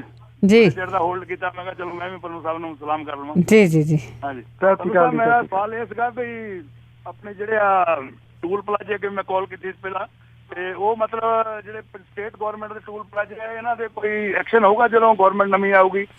ਤੇ ਦੂਸਰਾ ਜਿਹੜਾ ਇਹਨਾਂ ਨੇ ਰਿਫਾਈਨਰੀ ਲਾਈ ਸੀ ਬਠਿੰਡੇ ਦੇ ਵਿੱਚ, ਉਹਦਾ ਕੁਝ ਫਾਇਦਾ ਤਾਂ ਪੰਜਾਬ ਸਟੇਟ ਨੂੰ ਹੋ ਨਹੀਂ ਰਿਹਾ ਸੀਗਾ, ਤੇ ਉਹਦੇ ਬਾਰੇ ਵੀ ਨਵੀਂ ਸਰਕਾਰ ਕੁਛ ਕਰੂਗੀ? ਛੋਟੇ ਜਿਹੇ 2 ਸਵਾਲ ਸੀ ਬਸ। ਥੈਂਕ ਯੂ ਜੀ। ਦੇਖੋ ਰਿਫਾਈਨਰੀ ਵਾਲੇ ਜਿਹੜੇ ਆ ਜੀ ਉਹ ਇਹ ਲੰਬੇ ਸਾਈਨ ਹੋਏ ਆ। ਕੁਝ ਚੀਜ਼ਾਂ ਹੁੰਦੀਆਂ ਨੇ ਇਦਾਂ ਦੀਆਂ ਜਿਹੜੇ ਮੇਰਾ ਖਿਆਲ ਬਦਲਨੇ ਵੀ ਬੜੇ ਔਖੇ ਹੁੰਦੇ ਆ, ਕਿਉਂਕਿ ਅਜੇ ਇਹਦੀਆਂ ਜਿਹੜੀਆਂ ਫਾਈਨ ਪ੍ਰਿੰਟ ਦੇ ਵਿੱਚ ਲਿਖੀਆਂ ਹੋਈਆਂ ਕੁਝ ਕਲਾਜ਼ ਨੇ ਨਾ ਜੀ, ਉਹਦੇ ਗੋ ਥਰੂ ਹੋਣਾ ਪਊਗਾ ਸਰਕਾਰਾਂ ਨੂੰ। ਮੇਰਾ ਖਿਆਲ ਰਿਫਾਈਨਰੀ ਵਾਲਾ ਤਾਂ ਨਹੀਂ, ਮੇਰਾ ਲੱਗਦਾ ਨਹੀਂ ਕਿ ਉਹਦੇ ਵਿੱਚ ਕੋਈ ਚੇਂਜ ਹੋਊਗੀ। ਜਿੱਥੋਂ ਤੱਕ ਟੋਲ ਪਲਾਜ਼ਿਆਂ ਦੀ ਗੱਲ ਹੈ, ਟੋਲ ਪਲਾਜ਼ੇ ਚੁੱਕੇ ਨਹੀਂ ਜਾ ਸਕਣੇ ਇੱਕਦਮ। ਹਾਂ, ਇੰਨਾ ਹੋ ਸਕਦਾ ਹੈ ਕਿ ਕਿਸੇ ਤਰੀਕੇ ਨਾਲ ਜਿਹੜੇ ਬਹੁਤ ਲੰਬੇ ਲਿਖ ਕੇ ਉਹ ਦੇ ਦਿੱਤੇ ਗਏ ਨੇ, ਸੜਕਾਂ ਵੇਚ ਦਿੱਤੀਆਂ ਗਈਆਂ ਪੰਜਾਬ ਦੀਆਂ, ਉਹਦੇ ਵਿੱਚ ਇੱਕ ਤਾਂ ਟੋਲ ਘਟਾਇਆ ਜਾ ਸਕੇ। ਸੈਕੰਡਲੀ ਉਹਨਾਂ ਦੀ ਜਿਹੜੀਆਂ ਟਰਮਸ ਕੰਡੀਸ਼ਨ ਨੇ ਉਹਦੇ ਵਿੱਚ ਕੁਝ ਚੇਂਜਸ ਜਿਹੜੀਆਂ ਉਹ ਕੀਤੀਆਂ ਜਾ ਸਕਣ ਕਿ ਲੰਮੇ ਟਾਈਮ ਦੇ ਵਾਸਤੇ ਇਹ ਨਾ ਹੋਣ। ਮੇਰਾ ਖਿਆਲ ਟੋਲ ਪਲਾਜ਼ੇ ਤੇ ਖਾਸ ਤੌਰ ਦੇ ਉੱਤੇ ਟੋਲ ਪਲਾਜ਼ਿਆਂ ਤੋਂ ਵੀ ਪਹਿਲਾਂ ਜਿਹੜੀਆਂ ਫਾਈਲ ਪੜ੍ਹ ਕੇ ਰਿਵਿਊ ਹੋਣਾ ਚਾਹੀਦਾ, ਉਹ ਹੈ ਜੀ ਥਰਮਲ ਪਲਾਂਟ। ਬਹੁਤ ਵੱਡਾ ਘਪਲਾ ਥਰਮਲ ਪਲਾਂਟ ਦੇ ਵਿੱਚ ਹੋਇਆ। ਤੁਸੀਂ ਹੈਰਾਨ ਹੋਵੋਗੇ ਕਿਹਦਾ ਜ਼ਿਕਰ ਕਰੀਏ ਜੀ ਕਿ ਕਿੱਥੇ ਕਿੱਥੇ ਜਿਹੜਾ ਉਹ ਘਪਲਾ ਨਹੀਂ ਹੋਇਆ। ਇੱਕ ਆਹ ਟਾਇਲਸ ਲੱਗਦੀਆਂ ਨੇ ਜੀ, ਜਿਹੜੀਆਂ ਸੀਮੈਂਟ ਦੀਆਂ ਬਣੀਆਂ ਹੋਈਆਂ ਟਾਇਲਸ ਨੇ ਜੀ, ਲੌਕਿੰਗ ਟਾਇਲਸ, ਉਹਨਾਂ ਨੂੰ ਇੰਟਰਲੌਕਿੰਗ ਟਾਇਲ ਜਿਹੜੀਆਂ ਉਹ ਕਹਿੰਦੇ ਨੇ। ਇਹ ਫੈਕਟਰੀਆਂ ਕਿਹਦੀਆਂ ਲੱਗੀਆਂ ਨੇ? ਇਹ ਬੜਾ ਇੰਟਰਸਟਿੰਗ ਜਿਹੜਾ ਜੀ ਘਪਲਾ ਹੈ। ਇਹ ਫੈਕਟਰੀਆਂ ਕਿਹਦੀਆਂ ਨੇ? ਅਕਾਲੀ ਲੀਡਰਾਂ ਦੀਆਂ। ਜਿੱਥੇ ਪਹਿਲੀਆਂ ਇੱਟਾਂ ਲੱਗੀਆਂ ਸੀ, ਮੰਨ ਲਓ ਲਾਲ ਰੰਗ ਦੀਆਂ ਜਿਹੜੀਆਂ ਇੱਟਾਂ ਜਾਂ ਪੱਥਰ ਲੱਗੇ ਸੀ, ਉਹ ਪੱਟ ਕੇ ਉੱਥੇ ਇੰਟਰਲੌਕਿੰਗ ਟਾਇਲ ਲਾਤੀਆਂ ਗਈਆਂ। ਕਿਉਂ? ਇਹ ਟਾਇਲ ਪੈਂਦੀ ਕਿੰਨੇ ਦੀ ਆ ਤੇ ਇਹਨਾਂ ਦੇ ਜਿਹੜੇ ਦੀ ਠੇਕੇ ਦਿੱਤੇ ਗਏ ਆ ਉਹ ਕਿੰਨੇ 'ਚ ਦਿੱਤੇ ਗਏ ਆ। ਐਡਾ ਵੱਡਾ ਘਪਲਾ ਇਹ, ਕਰੋੜਾਂ ਰੁਪਈਏ ਦਾ, ਔਰ ਇਹਦੇ ਵਿੱਚ ਨਾਮਵਰ ਹਸਤੀਆਂ ਜਿਹੜੀਆਂ ਦੀ ਉਹ ਸ਼ਾਮਲ ਹੋਣਗੀਆਂ ਜੇ ਕਿਤੇ ਇਹ ਘਪਲੇ ਦੀ ਜਿਹੜੀ ਜਾਂਚ ਕੀਤੀ ਜਾਂਦੀ ਆ। ਘਪਲੇ ਹੀ ਘਪਲੇ ਪਏ ਆ ਸਰ। ਜਿਹੜੀ ਫਾਈਲ ਤੁਸੀਂ ਚੁੱਕ ਲਓਗੇ ਉਹਦੇ ਵਿੱਚ ਘਪਲਾ ਆ, ਪਰ ਮੁੱਢਲੇ ਰੂਪ ਦੇ ਵਿੱਚ ਕਿਉਂਕਿ ਲੋਕਾਂ ਨੂੰ ਰਾਹਤ ਮਿਲੇ ਬਿਜਲੀ ਤੋਂ। ਜਿਹੜੇ ਥਰਮਲ ਪਲਾਂਟ ਵਾਲਾ ਮਾਮਲਾ ਨਾ ਜੀ, ਉਹ ਸ਼ੁਰੂਆਤੀ ਦੌਰ ਦੇ ਵਿੱਚ ਉਹ ਰਿਵਿਊ ਹੋਣਾ ਚਾਹੀਦਾ ਹੈ। ਬਹੁਤ ਮਹਿੰਗੀ ਬਿਜਲੀ ਇਹਨਾਂ ਪ੍ਰਾਈਵੇਟ ਥਰਮਲ ਪਲਾਂਟਾਂ ਤੋਂ ਲਈ ਜਾ ਰਹੀ ਹੈ। ਸਰਕਾਰੀ ਜਿਹੜੀ ਥਰਮਲ ਪਲਾਂਟਾਂ ਦੀ ਬਿਜਲੀ ਸਸਤੀ ਬਣਦੀ ਆ ਉਹ ਬੰਦ ਕਰ ਦਿੱਤੇ ਗਏ ਨੇ। ਇੱਥੋਂ ਬਿਜਲੀ ਲਈ ਜਾ ਰਹੀ ਆ। ਕਿਉਂ? ਕਿਉਂਕਿ ਉਹਨਾਂ ਦੇ ਨਾਲ ਸਾਈਨ ਕੀਤੇ ਹੋਇਆ ਕਿ ਇੰਨੀ ਬਿਜਲੀ ਅਸੀਂ ਇਸ ਰੇਟ ਤੇ ਤੁਹਾਡੇ ਤੋਂ ਲਵਾਂਗੇ, ਜੇ ਨਹੀਂ ਲਵਾਂਗੇ ਤੇ ਤੁਹਾਨੂੰ ਇੰਨੇ ਜਿਹੜੇ ਪੈਸੇ ਆ ਉਹ ਅਸੀਂ ਸਾਲ ਦੇ ਦੇਵਾਂਗੇ। ਕਿਉਂ ਪੰਜਾਬ ਦੇ ਲੋਕ ਇਹਨਾਂ ਨੂੰ ਜਿਹੜਾ ਜੀ ਉਹ ਪੈਸੇ ਦੇਣ? ਇਹਦੀ ਵੀ ਜਾਂਚ ਹੋਣੀ ਚਾਹੀਦੀ ਆ ਕਿ ਇਹ ਜ਼ਮੀਨ ਪਹਿਲਾਂ ਕਿਹਦੀ ਸੀ, ਤੁਰੰਤ ਕਿਹਨੇ ਲਈ, ਅਕਵਾਇਰ ਹੋਣ ਤੋਂ ਪਹਿਲਾਂ ਉਹ ਲੋਕ ਕੌਣ ਸੀਗੇ। ਇਹ ਆਪਣੇ ਆਪ ਦੇ ਵਿੱਚ ਬਹੁਤ ਵੱਡਾ ਜਿਹੜਾ ਜੀ ਉਹ ਘਪਲਾ। ਮੇਰਾ ਖਿਆਲ ਟੋਲ ਪਲਾਜ਼ੇ ਤੇ ਥਰਮਲ ਪਲਾਂਟ ਵਾਲੀ ਜਿਹੜੀ ਇਹਨਾਂ ਦੀ ਇਹ ਫਾਈਲਾਂ ਮੁੱਢਲੇ ਰੂਪ 'ਚ ਖੁੱਲਣੀਆਂ ਚਾਹੀਦੀਆਂ ਨੇ। ਸੰਦੀਪ ਸਿੰਘ ਜੀ ਸਤਿ ਸ਼੍ਰੀ ਅਕਾਲ ਜੀ। ਸਤਿ ਸ਼੍ਰੀ ਅਕਾਲ। ਸਤਿ ਸ਼੍ਰੀ ਅਕਾਲ ਪੰਨੂ ਜੀ।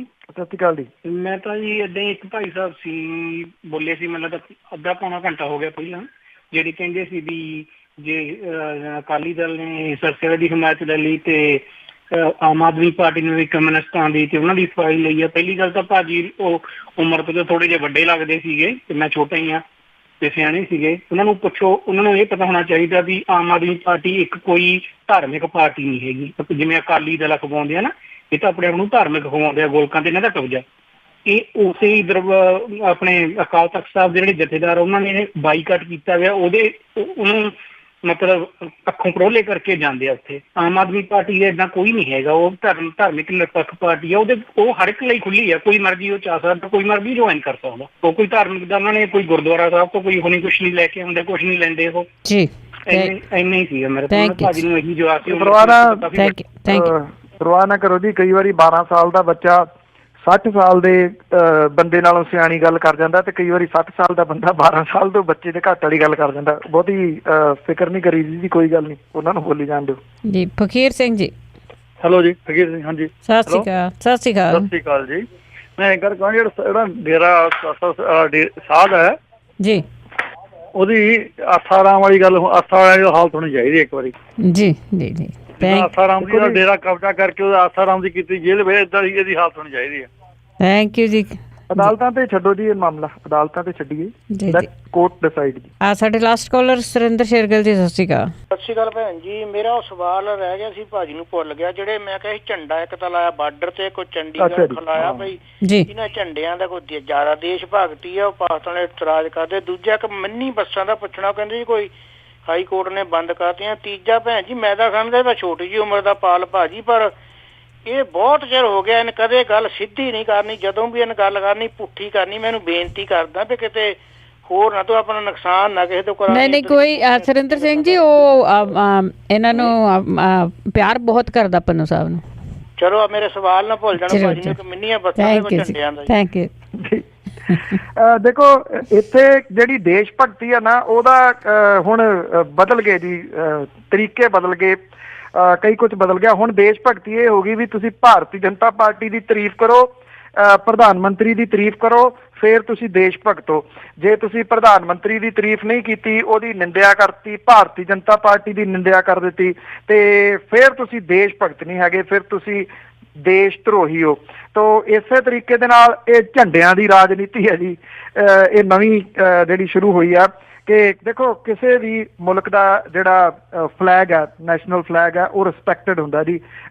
ਅਮਰੀਕਾ ਦਾ ਫਲੈਗ ਜਿਹੜਾ ਜੀ, ਉਹਦੀ ਮੈਂ ਉੱਥੇ ਰਹਿੰਦਾ ਹੋਵਾਂ ਜਾਂ ਨਾ ਰਹਿੰਦਾ ਹੋਵਾਂ, ਉਹਦੀ ਰਿਸਪੈਕਟ ਕਰਨੀ ਮੇਰਾ ਅਖਲਾਕੀ ਫਰਜ਼ ਹੈ। ਕੈਨੇਡਾ ਦਾ ਫਲੈਗ ਹੈ ਜੀ, ਉਹਦੀ, ਔਰ ਇੱਥੋਂ ਦਾ ਜਿਹੜਾ ਨੈਸ਼ਨਲ ਫਲੈਗ ਹੈ ਭਾਰਤ ਦਾ, ਉਹ ਵੀ ਰਿਸਪੈਕਟਡ ਹੈ ਜੀ। ਕਿਸੇ ਦੇ ਹੋ ਸਕਦਾ ਕਿਸੇ ਨੂੰ ਕੋਈ ਕਿੰਤੂ ਪਰੰਤੂ ਵੀ ਹੋਵੇ, ਉਹ ਕਿੰਤੂ ਪਰੰਤੂ ਜਿਹੜੇ ਰਾਜਨੀਤਿਕਾਂ ਦੇ ਨਾਲ ਹੋ ਸਕਦਾ, ਮੁਲਕ ਦੇ ਨਾਲ ਨਹੀਂ, ਮੇਰਾ ਇਹ ਮੰਨਣਾ। ਪਰ ਜਿਹੜੀ ਆਹ ਸ਼ੁਰੂ ਕੀਤਾ ਕਿ ਉਹਦੇ ਉੱਤੇ ਤਕਰੀਬਨ 5 ਜਾਂ 5.5 ਕਰੋੜ ਰੁਪਈਏ ਦਾ ਖਰਚਾ ਆਇਆ ਜੀ, ਜਿਹੜਾ ਅਟਾਰੀ ਦੇ ਉੱਤੇ ਲਾਇਆ ਗਿਆ। ਕਹਿੰਦੇ ਲਾਹੌਰ ਇਹ ਦੀਦਾ, ਤੇ ਜਿਹੜੇ ਸਰਹੱਦ ਦੇ ਨੇੜੇ ਰਹਿੰਦੇ ਲੋਕ ਨੇ ਨਾ, ਉਹਨਾਂ ਦੀਆਂ ਮੁਸ਼ਕਲਾਂ ਕਦੀ ਕਿਸੇ ਨੇ ਜਾਣੀਆਂ ਜੀ। ਜੇ ਕਰੋੜ ਰੁਪਈਆ ਉਹਨਾਂ ਸਰਹੱਦੀ ਪਿੰਡਾਂ ਨੂੰ ਦੇ ਦਿੱਤਾ ਜਾਂਦਾ, ਚਲੋ ਬਹੁਤੇ ਨਹੀਂ, 5.5 ਕੁ ਪਿੰਡਾਂ ਦੀ ਹਾਲਤ ਆ ਜਿਹੜੀ ਉਹ ਸੁਧਰ ਸਕਦੀ ਸੀਗੀ। ਤੇ ਜੇ ਮੰਨ ਲਓ ਇਹ ਲਾਹੌਰ ਦੇ ਵਿੱਚ ਦੀਂਦਾ ਵੀ ਹੋਵੇ ਤੇ ਫਿਰ ਕੀ ਫਰਕ ਪੈ ਜਾਊਗਾ ਜੀ। ਬਿਲਕੁਲ ਜੀ, ਉਹ ਵੀ ਪਿੱਠ ਕਰਕੇ ਬੈਠ ਜਾਣਗੇ। ਤਾਂ ਇੱਕ ਸਵਾਲ ਸੀ ਉਹਨਾਂ ਦਾ ਬੱਸਾਂ ਵਾਲਾ, ਮਿੰਨੀ ਬੱਸਾਂ ਜੀ। ਮਿੰਨੀ ਬੱਸਾਂ ਐਕਚੁਅਲੀ ਇਹ ਜੀ ਕਿ ਮਿੰਨੀ ਬੱਸਾਂ ਦੇ ਬਾਰੇ ਦੇ ਵਿੱਚ ਹਾਈ ਕੋਰਟ ਦਾ ਜਿਹੜਾ ਜੀ ਉਹ ਫੈਸਲਾ ਆਇਆ, ਕਿਉਂਕਿ ਸਰਕਾਰ ਜਿਹੜੀ ਹੈ ਜੀ ਉਹ ਧਿਰ ਬਣ ਕੇ ਗਈ ਸੀ। ਕਿਉਂਕਿ ਇਹ ਮਿੰਨੀ ਬੱਸਾਂ ਨੂੰ ਨਿਗਲਣਾ ਚਾਹੁੰਦੀ ਹੈ ਜੀ। ਇਹ ਜਿਹੜੀ ਚਾਹੁੰਦੀ ਸੀ ਸਰਕਾਰ, ਜਿਹੜੀ ਜਿਹਦੇ ਆਪਣਾ ਟਰਾਂਸਪੋਰਟ ਵੱਡੀ ਹੈਗੀ ਆ ਜੀ। ਤਾਂ ਉਹਨਾਂ ਨੇ ਇਹ ਕਿਹਾ ਕਿ ਅਸੀਂ ਸਮੂਹਕ ਰੂਪ ਦੇ ਵਿੱਚ ਜਿਹੜੀਆਂ ਉਹ ਚਾਬੀਆਂ ਸੌਂਪਾਂਗੇ। ਮੇਰਾ ਖਿਆਲ ਜਿਹੜਾ ਜੀ ਹਾਲਾਤ ਬਦਲ ਰਹੇ ਨੇ, ਹੋਪਫੁਲੀ ਆਉਣ ਵਾਲੀ ਜਿਹੜੀ ਨਵੀਂ ਸਰਕਾਰ ਹੋਊਗੀ ਉਹ ਇਸ ਮਸਲੇ ਦੇ ਉੱਤੇ ਗੰਭੀਰਤਾ ਦੇ ਨਾਲ ਵਿਚਾਰ ਕਰੂਗੀ। ਜੇ ਸਰਕਾਰ ਵਿਚਾਰ ਕਰਦੀ ਆ ਤੇ ਫਿਰ ਹਾਈ ਕੋਰਟ ਦੇ ਵਿੱਚ ਉਹ ਆਪਣਾ ਪੱਖ ਜਿਹੜਾ ਜੀ ਉਹ ਬਦਲ ਵੀ ਸਕਦੀ ਆ। ਮੇਰਾ ਖਿਆਲ ਇਹ ਬੇਰੁਜ਼ਗਾਰਾਂ ਤੋਂ ਰੁਜ਼ਗਾਰ ਖੋਹਣ ਵਾਲੀ ਜਿਹੜੀ ਉਹ ਗੱਲ ਹੋਊਗੀ। ਮਿੰਨੀ ਬੱਸ ਜਿਹੜੀ ਇੱਕ ਆ ਜਿਹੜਾ ਕੋਈ ਚਲਾਉਂਦਾ ਉਹ ਆਪਣਾ ਪੂਰਾ ਟੱਬਰ ਪਾਲਦਾ ਉਹਦੇ ਤੋਂ, ਔਰ ਜਿੱਥੇ ਬਾਕੀ ਬੱਸਾਂ ਵੱਡੀਆਂ ਜਿਹੜੀਆਂ ਉਹ ਨਹੀਂ ਜਾਂਦੀਆਂ ਉੱਥੇ ਟਰਾਂਸਪੋਰਟ ਜਿਹੜੀ ਹੈ ਜੀ ਉਹ ਲੋਕਾਂ ਤੱਕ ਪਹੁੰਚਦੀ ਆ। ਬੜੇ ਫਾਇਦੇ ਵਾਲਾ ਇਹ ਤਾਂ ਸੌਦਾ ਹੈ ਜੀ, ਬੰਦ ਨਹੀਂ ਹੋਣੀਆਂ ਚਾਹੀਦੀਆਂ ਕਿਸੇ ਵੀ ਹਾਲਤ। ਜੀ ਜੀ, ਬਹੁਤ ਬਹੁਤ ਧੰਨਵਾਦ ਬਲਤੇਜ ਪੰਨੂ ਜੀ। ਮਿਹਰਬਾਨੀ ਜੀ, ਧੰਨਵਾਦ ਜੀ, ਸਤਿ ਸ਼੍ਰੀ ਅਕਾਲ। ਸਤਿ ਸ਼੍ਰੀ ਅਕਾਲ ਜੀ। ਤੇ ਸਰੋਤੇ ਸਨ ਬਲਤੇਜ ਪੰਨੂ ਜੋ ਸਾਡੇ ਨਾਲ ਜੁੜਦੇ ਨੇ ਤੇ ਦੱਸਦੇ ਨੇ ਉੱਥੇ ਕੀ ਕੁਛ ਹੋ ਰਿਹਾ। ਹੁਣ ਅਗਲੇ ਬੁਲਟਨ ਤੱਕ ਬਲਵਿੰਦਰ ਕੌਰ ਵੱਲੋਂ ਆਪ ਸਭ ਨੂੰ ਪਿਆਰ ਭਰੀ ਸਤਿ ਸ਼੍ਰੀ ਅਕਾਲ।